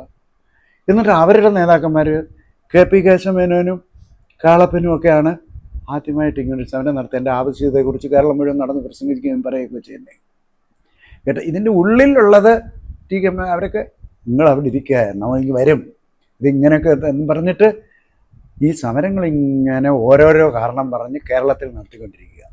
രാജാവിനെതിരായിട്ടൊരു അക്ഷരം പറയാൻ പാടില്ല, അതാണ് അടുത്ത നിയമം കേട്ടോ. അതുകൊണ്ട് ഈ ഗാന്ധിജിയുടെ നേതൃത്വത്തിൽ സമരം ചെയ്യുന്ന ആൾക്കാർ കൂടിയിട്ടുണ്ടല്ലോ, മഹാരാജാവിന് സ്തുതി പറഞ്ഞുകൊണ്ടാണ് സ്തുതിഗാനം, വഞ്ചീശ്വങ്ങൾ അത് ചൊല്ലിയിട്ടാണ് പിന്നെ അവരുടെ മീറ്റിംഗ് എല്ലാം നടത്തുന്നത്. പിന്നെ ആർക്കെതിരായിട്ട് സമരം നടത്തണം? ദിവാനെതിരായിട്ട് മാത്രമേ നടത്താവൂ. ഇവിടെ ആയാലും മൈസൂറിലായാലും വേറെ ഉത്തരേന്ത്യയിലുള്ള എവിടെയായാലും ദിവാന്മാർക്കെതിരായിട്ട്, രാജാവിനെതിരായിട്ട് സമരം ചെയ്യരുത്. കാരണം ജനങ്ങൾ രാജാവിനെ ഒരു ദൈവത്തെ പോലെ കാണുന്നത് എല്ലായിടത്തും. അത് പറഞ്ഞാൽ ഈ ചെറുമന്മാർക്ക് അടി കിട്ടിയേ പോകത്തുള്ളൂ. എവിടെന്നെങ്കിലും വരുന്ന വരത്തന്മാരാണ് ദിവാന്മാർ മിക്കവാറും എല്ലായിടത്തും. അവന്മാരെ എവിടെ സമരം ചെയ്യുകയെന്ന് പറഞ്ഞു. നമ്മൾ ഈ CPI ഒക്കെ സമരം ചെയ്യുന്നതെന്ന് പറഞ്ഞാൽ സത്യത്തിൽ കേരളത്തിന് വേണ്ടി ഏതൊരു ജനകീയ ഗവൺമെൻറ് പ്രവർത്തിച്ചതിനേക്കാൾ ഈ നാട് നന്നാകാൻ വേണ്ടി പ്രവർത്തിച്ച ഒരാളാണ് CPI. അത് പക്ഷേ ഇതിനകത്ത് എഴുതിയിട്ടില്ല, നമ്മുടെ ഇതിൻ്റെ ഭാഗമല്ലാത്തതുകൊണ്ട് കേട്ടോ. അപ്പോൾ ഈ നമുക്ക് സ്വാതന്ത്ര്യ സമരം എന്നൊരു സമരം ഉണ്ടായിരുന്നെന്ന്, ആ സമരം ഗാന്ധിജിയുടെയും കോൺഗ്രസിൻ്റെയും ഡയറക്ഷൻ അനുസരിച്ചല്ലാതെ ഇവിടെ ഒരു ചെറിയ ഇല പോലും അനങ്ങിയിട്ടില്ലെന്നും ഉള്ള ഒരു വസ്തുത ഇതിൽ കൂടെ വളരെ വ്യക്തമാക്കാൻ എനിക്ക് കഴിഞ്ഞിട്ടുണ്ട്. മീഡിയ അക്കാഡമിയാണ് പ്രസിദ്ധീകരിച്ചത്. മാത്രവുമല്ല, മീഡിയ അക്കാഡമി ഒരു ഇംഗ്ലീഷ് പുസ്തകം, അവിടെ എല്ലാം മലയാളമല്ലേ പ്രസിദ്ധീകരിച്ചിട്ടുണ്ട്, ഇപ്പോഴും മലയാളമാണ് അല്ല, ഇപ്പോഴാണ് 2-3 വന്നത്. അതിൽ ഇത് ഇറക്കാൻ വന്നപ്പോൾ ഇംഗ്ലീഷ് ഇറക്കുന്ന എൻ്റെ പുസ്തകം ആദ്യമായിട്ട് ഇറക്കുമ്പോഴത്തേക്ക് പത്രക്കാർ തന്നെ ഇവിടെ ചോദ്യം വരും, ഇയാൾ വർക്കിംഗ് ജേർണലിസ്റ്റ് ആണോ എന്നൊരു ചോദ്യം വരും അല്ലയോ. അപ്പോൾ അതുകൊണ്ട് വർക്കിംഗ് ജേർണലിസ്റ്റ് അല്ലാത്തതും എന്നേക്കാൾ ചോദ്യം ചെയ്യപ്പെടാൻ മതിയാത്തതുമായ ഒരാളിൻ്റെ ഒരു പുസ്തകം കൂടെ കണ്ടുപിടിച്ചിട്ടേ ഇത് പ്രസിദ്ധീകരിക്കാൻ പറ്റുമെന്നാണ് ഒരു നയപരമായ ഒരു തീരുമാനം എടുത്തത്. അങ്ങനെ വിളനിലത്തിൻ്റെ ഉണ്ടല്ലോ, വിളനിലത്തിൻ്റെ അറിയാം ഒരു പുസ്തകം ഉണ്ടല്ലോ, അതുകൊണ്ട് ഫണ്ടമെൻ്റൽസ് അല്ല, ബേസിക്സ് ഓഫ് കമ്മ്യൂണിക്കേഷൻ എന്ന് പറഞ്ഞിട്ട് ഒരു ഇംഗ്ലീഷ് പുസ്തകം ഒന്നാമത്തേത്, ഇത് രണ്ടാമത്തേതുമായിട്ട് ആണ് പ്രസിദ്ധീകരിച്ചത്. പിന്നെ ഒരു പുസ്തകം കൂടെ കണ്ടേ ഇംഗ്ലീഷ് വന്നിട്ടുള്ളൂ എന്ന് എൻ്റെ തോന്നൽ. അപ്പോൾ എന്തായാലും ശരി, ഈ പുസ്തകം ഇറങ്ങിയപ്പോൾ വേറൊരു എഫക്റ്റ് വന്നതായിട്ട് എന്നോട് അക്കാഡമിയിലെ തന്നെ പല ആളുകളും പറഞ്ഞിട്ടുള്ള ഒരു കാര്യം എന്താണെന്ന് വെച്ചാൽ, ഈ വടക്കേ ഇന്ത്യക്കാർക്കുണ്ടല്ലോ, വടക്കേ ഇന്ത്യക്കാർക്ക് കേരളത്തിലെ ജേർണലിസം മീഡിയയെക്കുറിച്ച് എന്തെങ്കിലും ഒരു വരി അറിയണമെങ്കിൽ എവിടെയും വായിക്കാൻ നിവർത്തിയില്ല കേട്ടോ. ഈ നേരത്തെയൊക്കെ ആണെങ്കിലുണ്ടല്ലോ, നമ്മുടെ മനോരമ ഇയർ ബുക്കൊക്കെ ഉണ്ടല്ലോ, ഈ മനോരമ ഇയർ ബുക്കിലൊക്കെ ഇവിടെ കേരളത്തിൻ്റെ കാര്യങ്ങളൊക്കെ ഇംഗ്ലീഷിൽ കൊടുത്തിട്ടുണ്ടായിരുന്നു. ഇത് വായിച്ച് കേരളത്തിൽ ഇന്ത്യ മുഴുവനുള്ളവരറിയും. നമുക്ക് ക്ലാസ് എടുക്കാനൊക്കെ വരുന്ന ആൾക്കാരുണ്ടല്ലോ, അവർ കേരളത്തിൻ്റെ പത്ര മീഡിയയെക്കുറിച്ച് നന്നായിട്ട് പറയുമായിരുന്നു. കാരണം എങ്ങനെ കിട്ടി സാറേ വിവരം, അവർ പറയും Manorama year book in English എന്ന് പറഞ്ഞാൽ അതിനകത്ത് ഇതുണ്ട് എന്നൊക്കെ പറയുകയാണ്. ഇപ്പം ഇയർ ബുക്കുകളെല്ലാം PSC ഗൈഡുകളായി അറിഞ്ഞല്ലോ. മനോരമ എഴുതിയിരിക്കുന്ന ഇയർ ബുക്ക് ഈ വർഷത്തേന് 600 പേജ്. അതിൽ PSCയുടെ ഓരോ പേപ്പർ അനുസരിച്ചാണ് അതിൻ്റെ സെക്ഷൻ തിരിച്ചിരിക്കുന്നത്. PSCക്കുള്ള വലിയ ഹാൻഡ് ബുക്ക് എന്ന് പറഞ്ഞാൽ പേരിട്ടിരിക്കുന്നത് 600 രൂപയാണ്. കഴിഞ്ഞ വർഷം വരെ 150-200 ഉണ്ടായിരുന്നതാണ് കേട്ടോ. അപ്പം ഇപ്പം നമ്മുടെ ഈ പുസ്തകം ഇതിനെക്കുറിച്ച് നമ്മൾ പറയുമ്പോൾ ഞാൻ എഴുതിയൊരു മാത്രമല്ല, നമ്മളെക്കുറിച്ചുള്ളൊരു വിവരങ്ങളുണ്ടല്ലോ, ഒന്ന് പുറത്തറിയാൻ എന്നറിയാൻ, പുറത്തുള്ള വിവരങ്ങൾ നമുക്കറിയാനോ യാതൊരുവിധ മാർഗങ്ങളും ഇല്ല. ഞാനിപ്പോൾ ഈ പുസ്തകം എഴുതുന്നെന്നൊക്കെ പറഞ്ഞാലുണ്ടല്ലോ, എനിക്ക് ഇവിടുത്തെ ഒരു സ്റ്റാറ്റിസ്റ്റിക്സ് വിവരങ്ങൾ കിട്ടാൻ ഒരു നിവൃത്തിയില്ല. ഇന്ത്യ ഗവൺമെൻറ് ഈ ഞാൻ നേരത്തെയുള്ള പുസ്തകങ്ങളൊക്കെ എഴുതുമ്പോൾ ഉണ്ടല്ലോ, അവർ വർഷം തോറും പ്രസ് ഇൻ ഇന്ത്യ എന്ന് പറഞ്ഞിട്ട് മീഡിയ ഹാൻഡ് ബുക്ക് എന്ന് ഒക്കെ പറഞ്ഞിട്ടുള്ള പുസ്തകം ഇറക്കുന്നുണ്ടായിരുന്നു, മീഡിയ ഇൻ ഇന്ത്യ. ഇപ്പം ആ പുസ്തകങ്ങളൊന്നും ഇറങ്ങുന്നില്ല കേട്ടോ. അത് കമ്പ്യൂട്ടറിനകത്തുണ്ട്, അതിൽ നമുക്ക് അതിനകത്തൊന്ന് വേണമെങ്കിൽ വായിക്കണമെങ്കിൽ പ്രിൻ്റ് എടുത്തിട്ട് വായിക്കാനേ പറ്റത്തുള്ളൂ. ഇതിനകത്തുള്ള അക്ഷരങ്ങളൊന്നും ആർക്കും വായിക്കാൻ പറ്റില്ല. ഞാൻ എത്രയോ ശ്രമിച്ചു നോക്കിയിട്ടും അതിനകത്തൊന്നും എനിക്ക് വായിച്ചെടുക്കാൻ പറ്റുന്നില്ല. എൻ്റെ ഒരു ചെറിയ പ്രായത്തിൻ്റെ ഒരു തടസ്സമാണ്. പക്ഷേ പിന്നെ അവസാനം ഇവിടെ ഈ കമ്പ്യൂട്ടറിൽ കൊണ്ടുവന്ന് അതിൻ്റെ പ്രിൻ്റ് എടുത്ത് അത് ബൈൻഡ് ചെയ്ത് എല്ലാം കൂടെ വന്നപ്പോഴത്തേക്ക് ഒരു 1000-1500 രൂപ എനിക്ക് ചിലവായി. മറ്റേ ഒരു 150 രൂപ കൊടുത്ത കിട്ടാൻ പറ്റുന്ന ഒരു പുസ്തകം. അത് കിട്ടിക്കഴിഞ്ഞപ്പോഴോ അതിനകത്ത് മലയാളത്തിൻ്റെ കൊടുത്തിരിക്കുന്ന ഒരു ഭാഗം കണ്ടുപിടിക്കാൻ പോലും പറ്റില്ല. എല്ലാം വളരെ കണ്ണിന് കാണാത്ത പോലുള്ള അക്ഷരങ്ങളിൽ അടിച്ച്, ഇത് ഒരു സയൻറ്റിഫിക് അറേഞ്ച്മെൻ്റ് ഇല്ലാതെ മനോരമയുടെ 10 എഡിഷൻ ഉണ്ടെങ്കിൽ 10 കൊടുത്തിരിക്കുന്നത്. ഇതിനകത്ത് ഈ റിസർച്ചിൻ്റെ ഈ പുസ്തകത്തിന് വേറൊരു ഗുണങ്ങളെ പറ്റി എന്താണെന്ന് വെച്ചാൽ, ഈ മീഡിയ നമ്മുടെ പത്രങ്ങളെക്കുറിച്ച് പുറത്ത് അറിയാൻ സ്വാതന്ത്ര്യം 2 കാര്യത്തിന് വേണ്ടിയാണ് ഈ പുസ്തകം കേരളത്തിനകത്ത് പോയതിനേക്കാളും പുറത്ത് പോയിട്ടുള്ളതാണ് കൂടുതൽ പോയിട്ടുള്ളത് എൻ്റെ ഒരറിവ് കേട്ടോ. അപ്പോൾ അവർക്ക് ഈ കേരളത്തിൽ അറിയാൻ വേണ്ട 2 കാര്യങ്ങളെക്കുറിച്ച് ഇതിനകത്തുണ്ട്. ഒന്ന് ഈ സ്വാതന്ത്ര്യ സമരത്തെക്കുറിച്ച്, മറ്റൊന്നുള്ളത് നമ്മുടെ പത്രങ്ങളെക്കുറിച്ച്. നമ്മുടെ പത്രങ്ങളെക്കുറിച്ച് ജനറൽ നോളജ് കിട്ടാൻ എന്തായാലും ഇതിനകത്തുനിന്ന് പറ്റും എന്നുള്ള ഒരു ഇതാണ്. ഇതാണ് പറയാനുള്ളത്.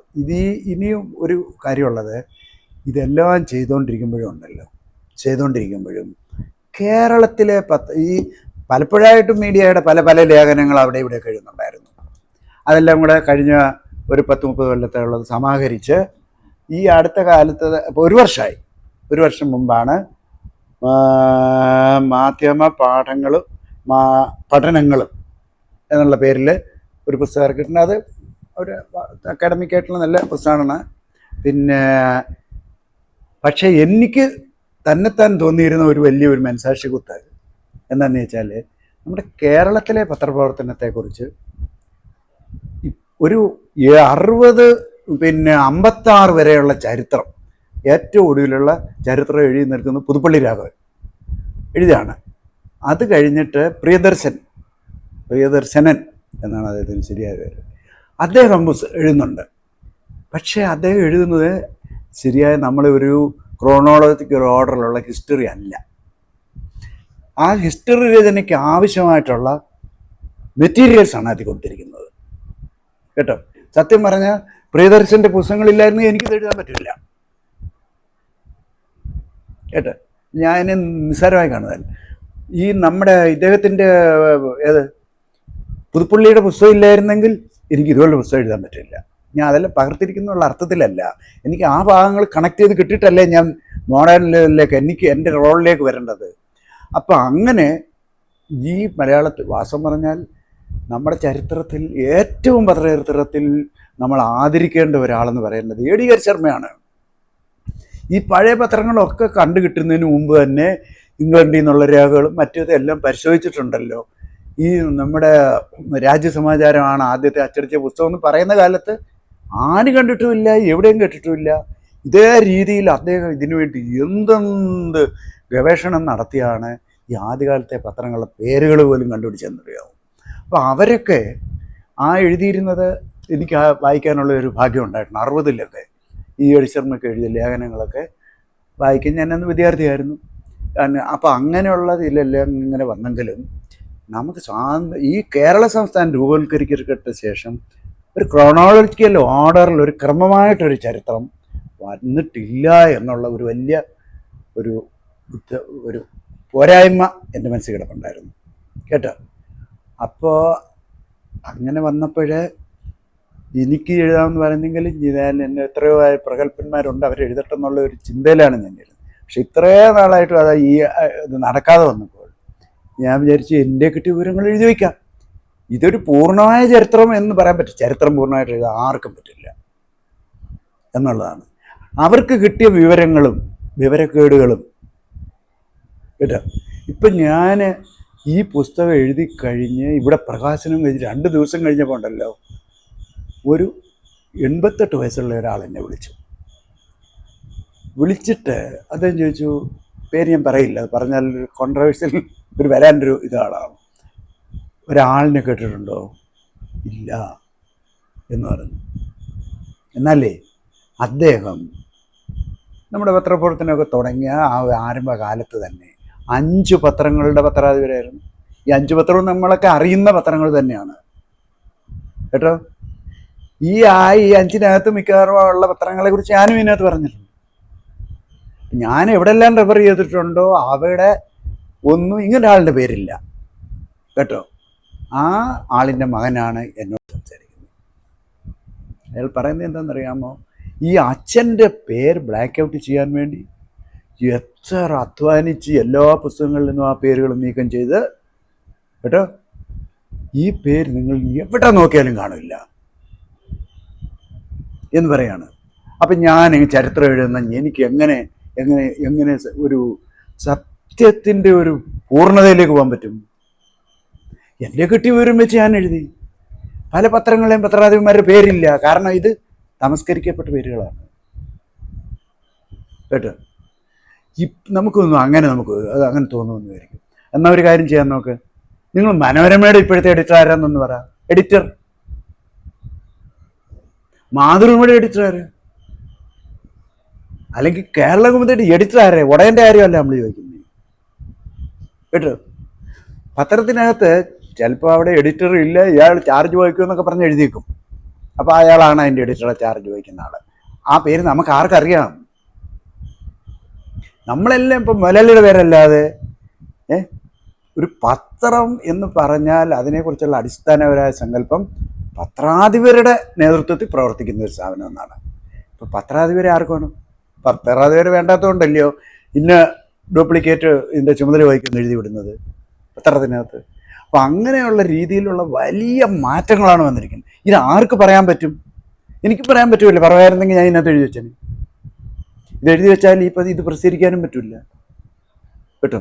അപ്പം നമ്മൾക്ക് ഒരു ചരിത്രം എന്ന് പറയുന്ന ഒരു കാര്യമുണ്ടല്ലോ, സത്യസന്ധമായി എഴുതാന്ന് പറഞ്ഞാൽ. അപ്പം ഈ പറഞ്ഞ ആൾ ആ ഡോക്യുമെൻ്റ് എല്ലാം കൂടെ എനിക്ക് അയച്ചു തന്നിട്ടുണ്ട് കേട്ടോ. അപ്പം എന്നോട് ചോദിച്ചു, സാറ് എന്തോ ചെയ്യും ഇനിയും? ഞാൻ പറഞ്ഞു, ഞാൻ ഈ എഴുതി വെച്ചതിനകത്തൊന്നും തൊടാൻ പോകുന്നില്ല. ഞാൻ ഇനി എഴുതുന്നുണ്ടല്ലോ, ഞാൻ ഇനി എഴുതാൻ പോകുന്നതിനകത്ത് ചേർക്കും. ഇപ്പം എങ്കിലും ഒരു സൂചന ഞാനങ്ങ് പറയാം കേട്ടോ. ഈ സുജനാനന്ദിനി എന്ന് പറഞ്ഞിട്ടൊരു പത്രം അറിയാമല്ലോ. ആ സാക്ഷാൽ പത്രാധിപര് ഒരു കുറച്ച് കഴിഞ്ഞപ്പോൾ അദ്ദേഹം വലിയ വ്യഗ്രനായിരുന്നു, അദ്ദേഹം വേറെ പോയി കഴിഞ്ഞപ്പോൾ ഇദ്ദേഹം ഇടയ്ക്ക് പത്രാധിപരും ആയിട്ടുണ്ട്, ഇല്ലെന്ന് പറയാൻ ഒക്കില്ല. പക്ഷേ ഇതിൻ്റെ തുടക്കത്തിൽ അതിൻ്റെ എവിടുത്തെ അറിയപ്പെടുന്ന പത്രാധിപരായിട്ടിരുന്ന ആളിൻ്റെ പേരില്ല, എവിടെയുമില്ല. എനിക്ക് കിട്ടിയിട്ടുള്ള സകല ഡോക്യുമെൻറ്റ്സ് ഞാൻ വീണ്ടും നോക്കി, ഈ പേര് അവിടെ കാണാൻ വന്നിട്ടുണ്ടോ എന്ന് ഇല്ല തന്നെ. ഇപ്പം ഞാൻ പറഞ്ഞ ഒരു കാര്യം, ഇത് ജാതിയുടെ പ്രശ്നങ്ങൾ കൊണ്ടല്ല, തമസ്കരിക്കുന്നത് വേറെ ജാതിക്കാരൊന്നും വന്നിട്ടൊന്നുമല്ല. അതാത് ആളുകൾ കൂടെ നിൽക്കുന്നവരാണ് ഈ തമസ്കരിക്കുകയൊക്കെ ചെയ്യുന്നത് കേട്ടോ. അപ്പോൾ ഇത്രയും പ്രമുഖനായ ഒരാൾ, അയാൾ പിന്നെ 5 പത്രമാണ് നടത്തിയത് കേട്ടോ. ആ നടത്തിയ ആളിൻ്റെ പേര് അച്ചടിയിൽ ഒരിടത്തും ഇല്ല എന്ന് പറഞ്ഞു കഴിഞ്ഞാൽ എന്താണ്?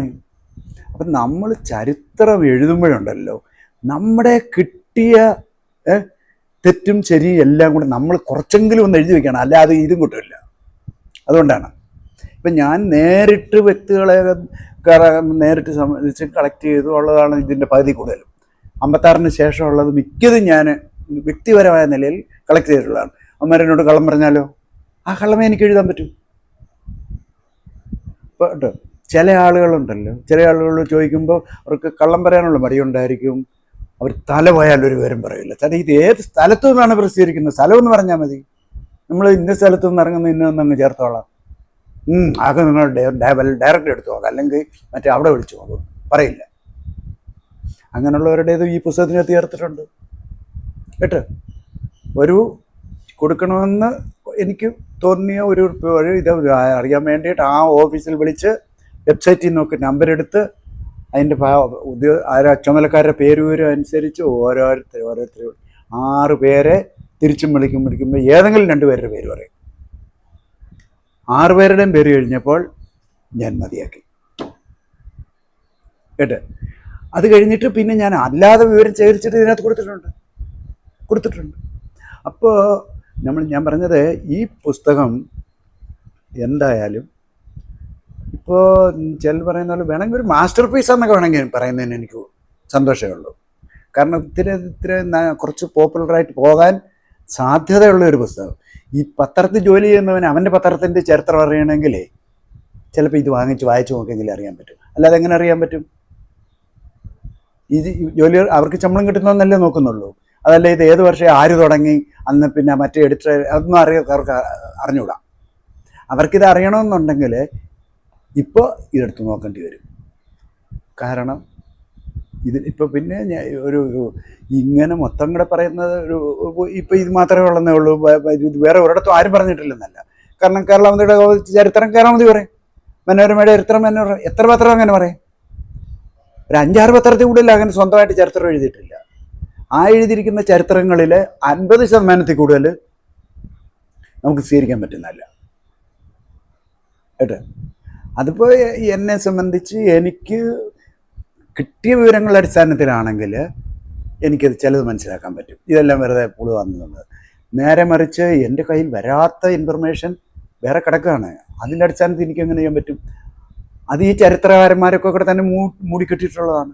പുതിയ പ്രോജക്റ്റ് എന്ന് പറയുന്ന ഒരു കാര്യമുള്ളത്, കുറച്ച് ഒരു ബിസിനസ് സീക്രട്ടുകളുണ്ട് അതിനകത്തുള്ള പബ്ലിഷർ എഴുത്താല്ല. എന്തായാലും ശരി, ഇത് ഒരു ഹൂ ഈസ് ഹൂ മോഡലിലുള്ള ഒരു ഡയറക്ടറിയാണ് ഞാൻ തയ്യാറാൻ ആക്കാൻ പോകുന്നത്. ഇപ്പോൾ നമുക്ക് മറ്റെല്ലാ മേഖലകളും, ഇപ്പോൾ സിനിമ, അതിനകത്തുള്ള നടന്മാരുടെയും സംവിധായം മറ്റെല്ലാം ചേർന്നൊക്കെ നമുക്ക് ഒരു ഡയറക്ടറി കിട്ടുമല്ലോ. ഇപ്പം ഞാൻ ഇതിനകത്ത് ഏറ്റവും രസമുള്ള ഒരു കാര്യം, നമ്മുടെ ഈ പത്രക്കാരും മീഡിയക്കാരെന്ന് പറയുന്ന ആൾക്കാരിൽ ബഹുഭൂരിപക്ഷം ഇങ്ങനത്തെ ഒരു സാധനം വേണ്ടെന്ന് പറയുന്ന ആൾക്കാർ എന്തിന് ഏട്ട് ഇറക്കുന്ന കണ്ടിട്ടില്ലേ? ഇത്രയും ഇതിനകത്ത് ഇല്ലാത്ത ഏതാ എന്നവർ ചോദിക്കും. ഇപ്പം അക്രഡിറ്റേഷൻ ഉള്ളവരുടെ പേര് മാത്രമേ ഉള്ളൂ. 50 കൊല്ലം മുമ്പുള്ളവരുടെയോ 100 കൊല്ലം മുമ്പുള്ളവരുടെയോ വേണ്ട 5 കൊല്ലം മുമ്പുള്ളവരുടെയോ കഴിഞ്ഞ വർഷം ഉള്ളവരുടെയോ പേര് ഇതിനകത്തുണ്ടോ ഈ ഇറക്കുന്ന ഹാൻഡ്? അതോ ഇത് മുഴുവനും സൂക്ഷിച്ചു വെച്ചിട്ടുണ്ടോ ആരെങ്കിലും? എത്ര സൂക്ഷിച്ചു വെച്ചാലും അതിനകത്ത് എന്തോ ബയോഡാറ്റ ഉണ്ട്. ഫോൺ നമ്പർ അല്ലാതെ അതിനകത്ത് പിന്നെന്താ ഉള്ളത്? ഇതങ്ങനെയല്ല. ഇത് നമ്മളാളെ മുമ്പേ പറഞ്ഞല്ലേ, എവിടെ ജനിച്ചു, എന്ത് വിദ്യാഭ്യാസം ചെയ്തു, മറ്റേ ഇങ്ങനെയുള്ള വിവരങ്ങൾ കിട്ടാവുന്നത്രയും. കിട്ടിയില്ലെങ്കിൽ ഒന്നും ചെയ്യാൻ പറ്റില്ല.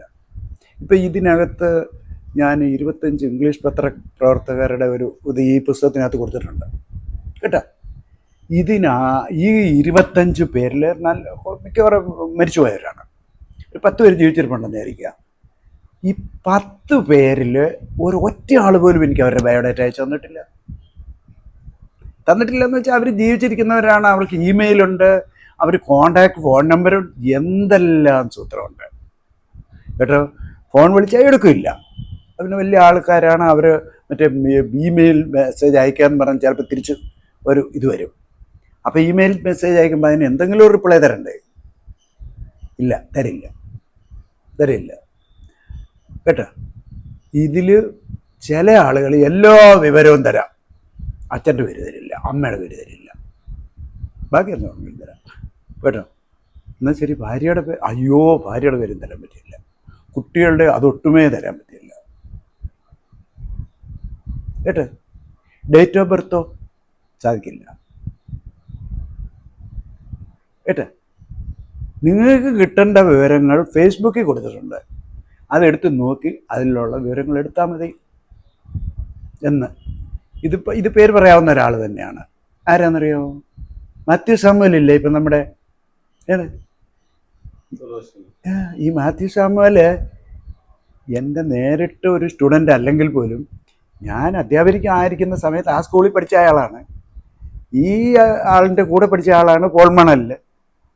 ഇയാൾ അങ്ങ് പോയതിന് ശേഷമാണ് വേറെ സ്കൂളിൽ വിട്ട് പോയി. പിന്നെ അതിന് ശേഷമാണ് പോൾ മണലിൽ പഠിച്ചത്. പോൾ മണലിന് ഇപ്പം അവസാനം ഞാൻ പോൾ മണലിനെ വിളിച്ചിട്ട് ഇവൻ്റെ എനിക്ക് ഇന്ന വിവരങ്ങൾ അയച്ചു തരണമെന്ന് പറഞ്ഞ് ഇത് പറഞ്ഞു. 10 മിനിറ്റ് ഞാൻ മാറ്റി തരാമെന്ന് പറഞ്ഞ് 10 മിനിറ്റ് എടുത്തില്ല, 5 മിനിറ്റിനോ എനിക്ക് ഒരു 25 പേജുള്ള ഒരു സാധനം അയച്ചു തന്നു. ഞാൻ ചോദിച്ചിട്ടുള്ള ഒറ്റ സാധനം പോലും അതിനകത്തില്ലായിരുന്നു കേട്ടോ. പിന്നെ ഞാൻ ആരോടും പറഞ്ഞില്ല. ഇല്ലാത്ത അങ്ങനെ പരബ്രഹ്മത്തിൽ നിന്ന് നമ്മളിങ്ങനെ ആവാഹിച്ചെടുത്ത് എഴുതിയിരിക്കുന്നതാണ് ഇപ്പോൾ ഈ കാണുന്ന സാധനം. ചരിത്രമാണ് പ്രശ്നം. അപ്പം ഞാൻ പറയാൻ വന്നത്, ഈ ഹൂയിസുവിനെ എഴുതുമ്പോൾ ഒന്നും ഞാൻ പറഞ്ഞല്ലോ, 500 പേരുടെ ഒരു ഹൂയിസു എന്നാണ് എൻ്റെ ഉള്ളത്. എനിക്ക് ഒരു പബ്ലിഷറുണ്ടല്ലോ, ഒരു ഉറപ്പ് വന്നിട്ടുണ്ട്, ഇനി 500 അല്ല 5000 പേരുണ്ടെങ്കിലും നമ്മൾ പബ്ലിഷ് ചെയ്തോളാമെന്ന് പറഞ്ഞു കേട്ടോ. അത് 4500 പേരുടെ വേറെ ആളിനെ കൊണ്ട് തന്നെ എനിക്ക് 500 പേരുടെ പോലും പോകുമെന്ന് ഉള്ള ഡൗട്ടാണ് കേട്ടോ. അപ്പോൾ അന്നേരം നമ്മളിത് ഹൂയിസു എന്ന് പറഞ്ഞാൽ പത്രപ്രവർത്തക യൂണിയൻ്റെ അല്ല, ഇത് ഇല്ല കേട്ടോ. ഇപ്പോൾ ഒരു പ്രസ്ഥാനം, ആ സ്ഥാപനം അതിൻ്റെ സംഘാടകത്വവുമായിട്ട് ബന്ധപ്പെട്ട് വരുന്നതാണ്. അപ്പം നമ്മൾ പിന്നെ എന്താണ് നിങ്ങൾ മറ്റേ ഈവനിങ്ങിൻ്റെ എന്തുവായിരുന്നു പേര്, ഫ്ലാഷിൻ്റെ എഡിറ്റർ എന്നുള്ള നിലയിൽ അതിനകത്ത് വരാവുന്ന ഒരു പേരാണ്. ചരിത്രത്തിൽ വരും. ഇത് ചരിത്രം തന്നെയാണ്. നിങ്ങൾ എവിടെ ഇതിനകത്ത് അല്ല ചുമ്മാ ദിവസമായിട്ട് എഴുതി വിട്ടാൽ അങ്ങനെയൊന്നും വിചാരിക്കണ്ട. കാരണം ഇത് നമുക്ക് ഇപ്പോൾ ഇയാളെ വരുന്നതാണ് രാഘവൻ, പുതുപ്പള്ളി രാഘവൻ. അയാൾ പത്രപ്രവർത്തനേ അല്ലായിരുന്നല്ലോ കാര്യമായിട്ട്. അയാൾ എഴുതിയ ഈ പുസ്തകമല്ലേ ഇപ്പം നമ്മളെല്ലാവരും കൊണ്ടു നടക്കുന്നത്. അതല്ല വേറെ എന്തുണ്ട്? കുറച്ചുങ്ങൾ കഴിയുമ്പോൾ അതുപോലെ ഇത് ചിലപ്പോൾ ആളുകൾ നോക്കേണ്ടി വരും കേട്ടില്ല. അപ്പോൾ അതിനകത്ത് കാണണം. പിന്നെ ഒരു പ്ലാനിൽ മനസ്സിൽ കിടക്കുന്ന ഒരു കാര്യം, ഞാൻ ഒറ്റയ്ക്കല്ല, മലയാളത്തിൽ മീഡിയ സംബന്ധിച്ചൊരു എൻസൈക്ലോപീഡിയ ഉണ്ടാവണം. അത് നമ്മുടെ എൻസൈക്ലോപ്പീഡിയക്കാർ നല്ല നാളെ ചെയ്യും, അവർ മീഡിയ അക്കാഡമിക്ക് ചെയ്യാം. ഞാൻ ഇതെല്ലാം ചെയ്യുന്നുണ്ടെങ്കിലും എന്നെ സംബന്ധിച്ചിടത്തോളം എൻ്റെ ഭാര്യ വീട്ടമ്മയാണ്. സൂസമ്മ എന്നാണ് പേര്. സൂസമ്മ തോമസ് എന്ന് പറയപ്പെടുന്നത്. അങ്ങനെ എൻ്റെ പേരോട് ചേർത്ത് പറയുന്നത്. പത്തനാപുരം തന്നെയാണ് കേട്ടോ. പിന്നെ അവർ ഇപ്പം ഞാൻ ഈ ജേർണലിസ്റ്റിന് പോകുന്ന ഞാൻ പറഞ്ഞില്ലേ, പഠിക്കണം എന്ന് പറഞ്ഞത് കൊണ്ടാണ് ഞാൻ ഇന്ന് ഇറങ്ങി പുറപ്പെട്ടത് കേട്ടോ. പിന്നെ എൻ്റെ മക്കൾ, മൂത്ത മോള് പിന്നെ മാർ യൂനിവേഴ്സ് കോളേജിലെ UGC ഗ്രേഡിലുള്ള ലൈബ്രറിയനാണ്. അവൾ പിന്നെ ജേർണലിസ്റ്റ് ഈ ലൈബ്രറി സയൻസിൽ പോസ്റ്റ് ഗ്രാജുവേറ്റ് ഡിഗ്രി ഉണ്ട്, പിന്നെ PhD ഉണ്ട്, പിന്നെ ഇത് ഡോക്ടർ ഇതുണ്ട്, പിന്നെ അഡ്മിനിസ്ട്രേഷൻ പബ്ലിക് അഡ്മിനിസ്ട്രേഷനിൽ പോസ്റ്റ് ഗ്രാജുവേഷൻ ഡിഗ്രി ഉണ്ട്. അപ്പോൾ അങ്ങനെ അവിടെ ഉണ്ട്. പിന്നെ ഭർത്താവ് അവിടെ അഞ്ചൽ കോളേജിലെ ഇതിൻ്റെ പൊളിറ്റിക്സിൻ്റെ പ്രൊഫസറായി റിട്ടയർ ചെയ്തു. 2 മക്കൾ. അത് കഴിഞ്ഞ് രണ്ടാമത്തേത് ഈ മകനാണ് സാനു ജോർജ് തോമസ്. നമ്മുടെ മലയാളം മനോരമയിൽ ഇപ്പോൾ കോഴിക്കോട്ട് ചീഫ് സബ് എഡിറ്ററായിട്ട് കാണാം. ഇവിടെ തിരുവനന്തപുരത്ത് കേസരി എൻ്റെ പ്രസിഡൻ്റായിട്ടും, പിന്നെ പത്തനംതിട്ട, കോട്ടയം ഒക്കെ പ്രസ് ക്ലബ്ബുകളുടെ പ്രസിഡൻ്റായിട്ടും ഒക്കെ നമ്മുടെ ഈ പത്തനംതിട്ട യൂണിയൻ്റെ ഒരു സജീവ പ്രവർത്തകനാണ്. ഭാര്യ ഇവിടെ ഹയർ സെക്കൻഡറിയിൽ ജോലി നോക്കുന്നു, കോഴിക്കോട്ട് തന്നെയാണ്. അവർക്ക് 2 മക്കളുണ്ട്. പിന്നെ ഏറ്റവും ഇളയ മോള് സർവോദയ സ്കൂളിൽ ടീച്ചറായിരുന്നു. അവിടെ പിന്നെ റീനാമോൾ എന്നാണ് അവിടെ പേര്. മണ്ണന്തലയിലാണ് താമസിക്കുന്നത്. ഞാൻ താമസിക്കുന്നത് വട്ടിയൂർക്കാവിനടുത്ത് ഒരു കുലശേഖരമുണ്ട്. തമിഴ്നാട്ടിൽ ഒരു കുലശേഖരം ഉള്ളതുകൊണ്ടാണ് വട്ടിയൂർക്കാവിനടുത്തെന്ന് പറയുന്നത്. അവിടെ ആണ് താമസിക്കുന്നത്.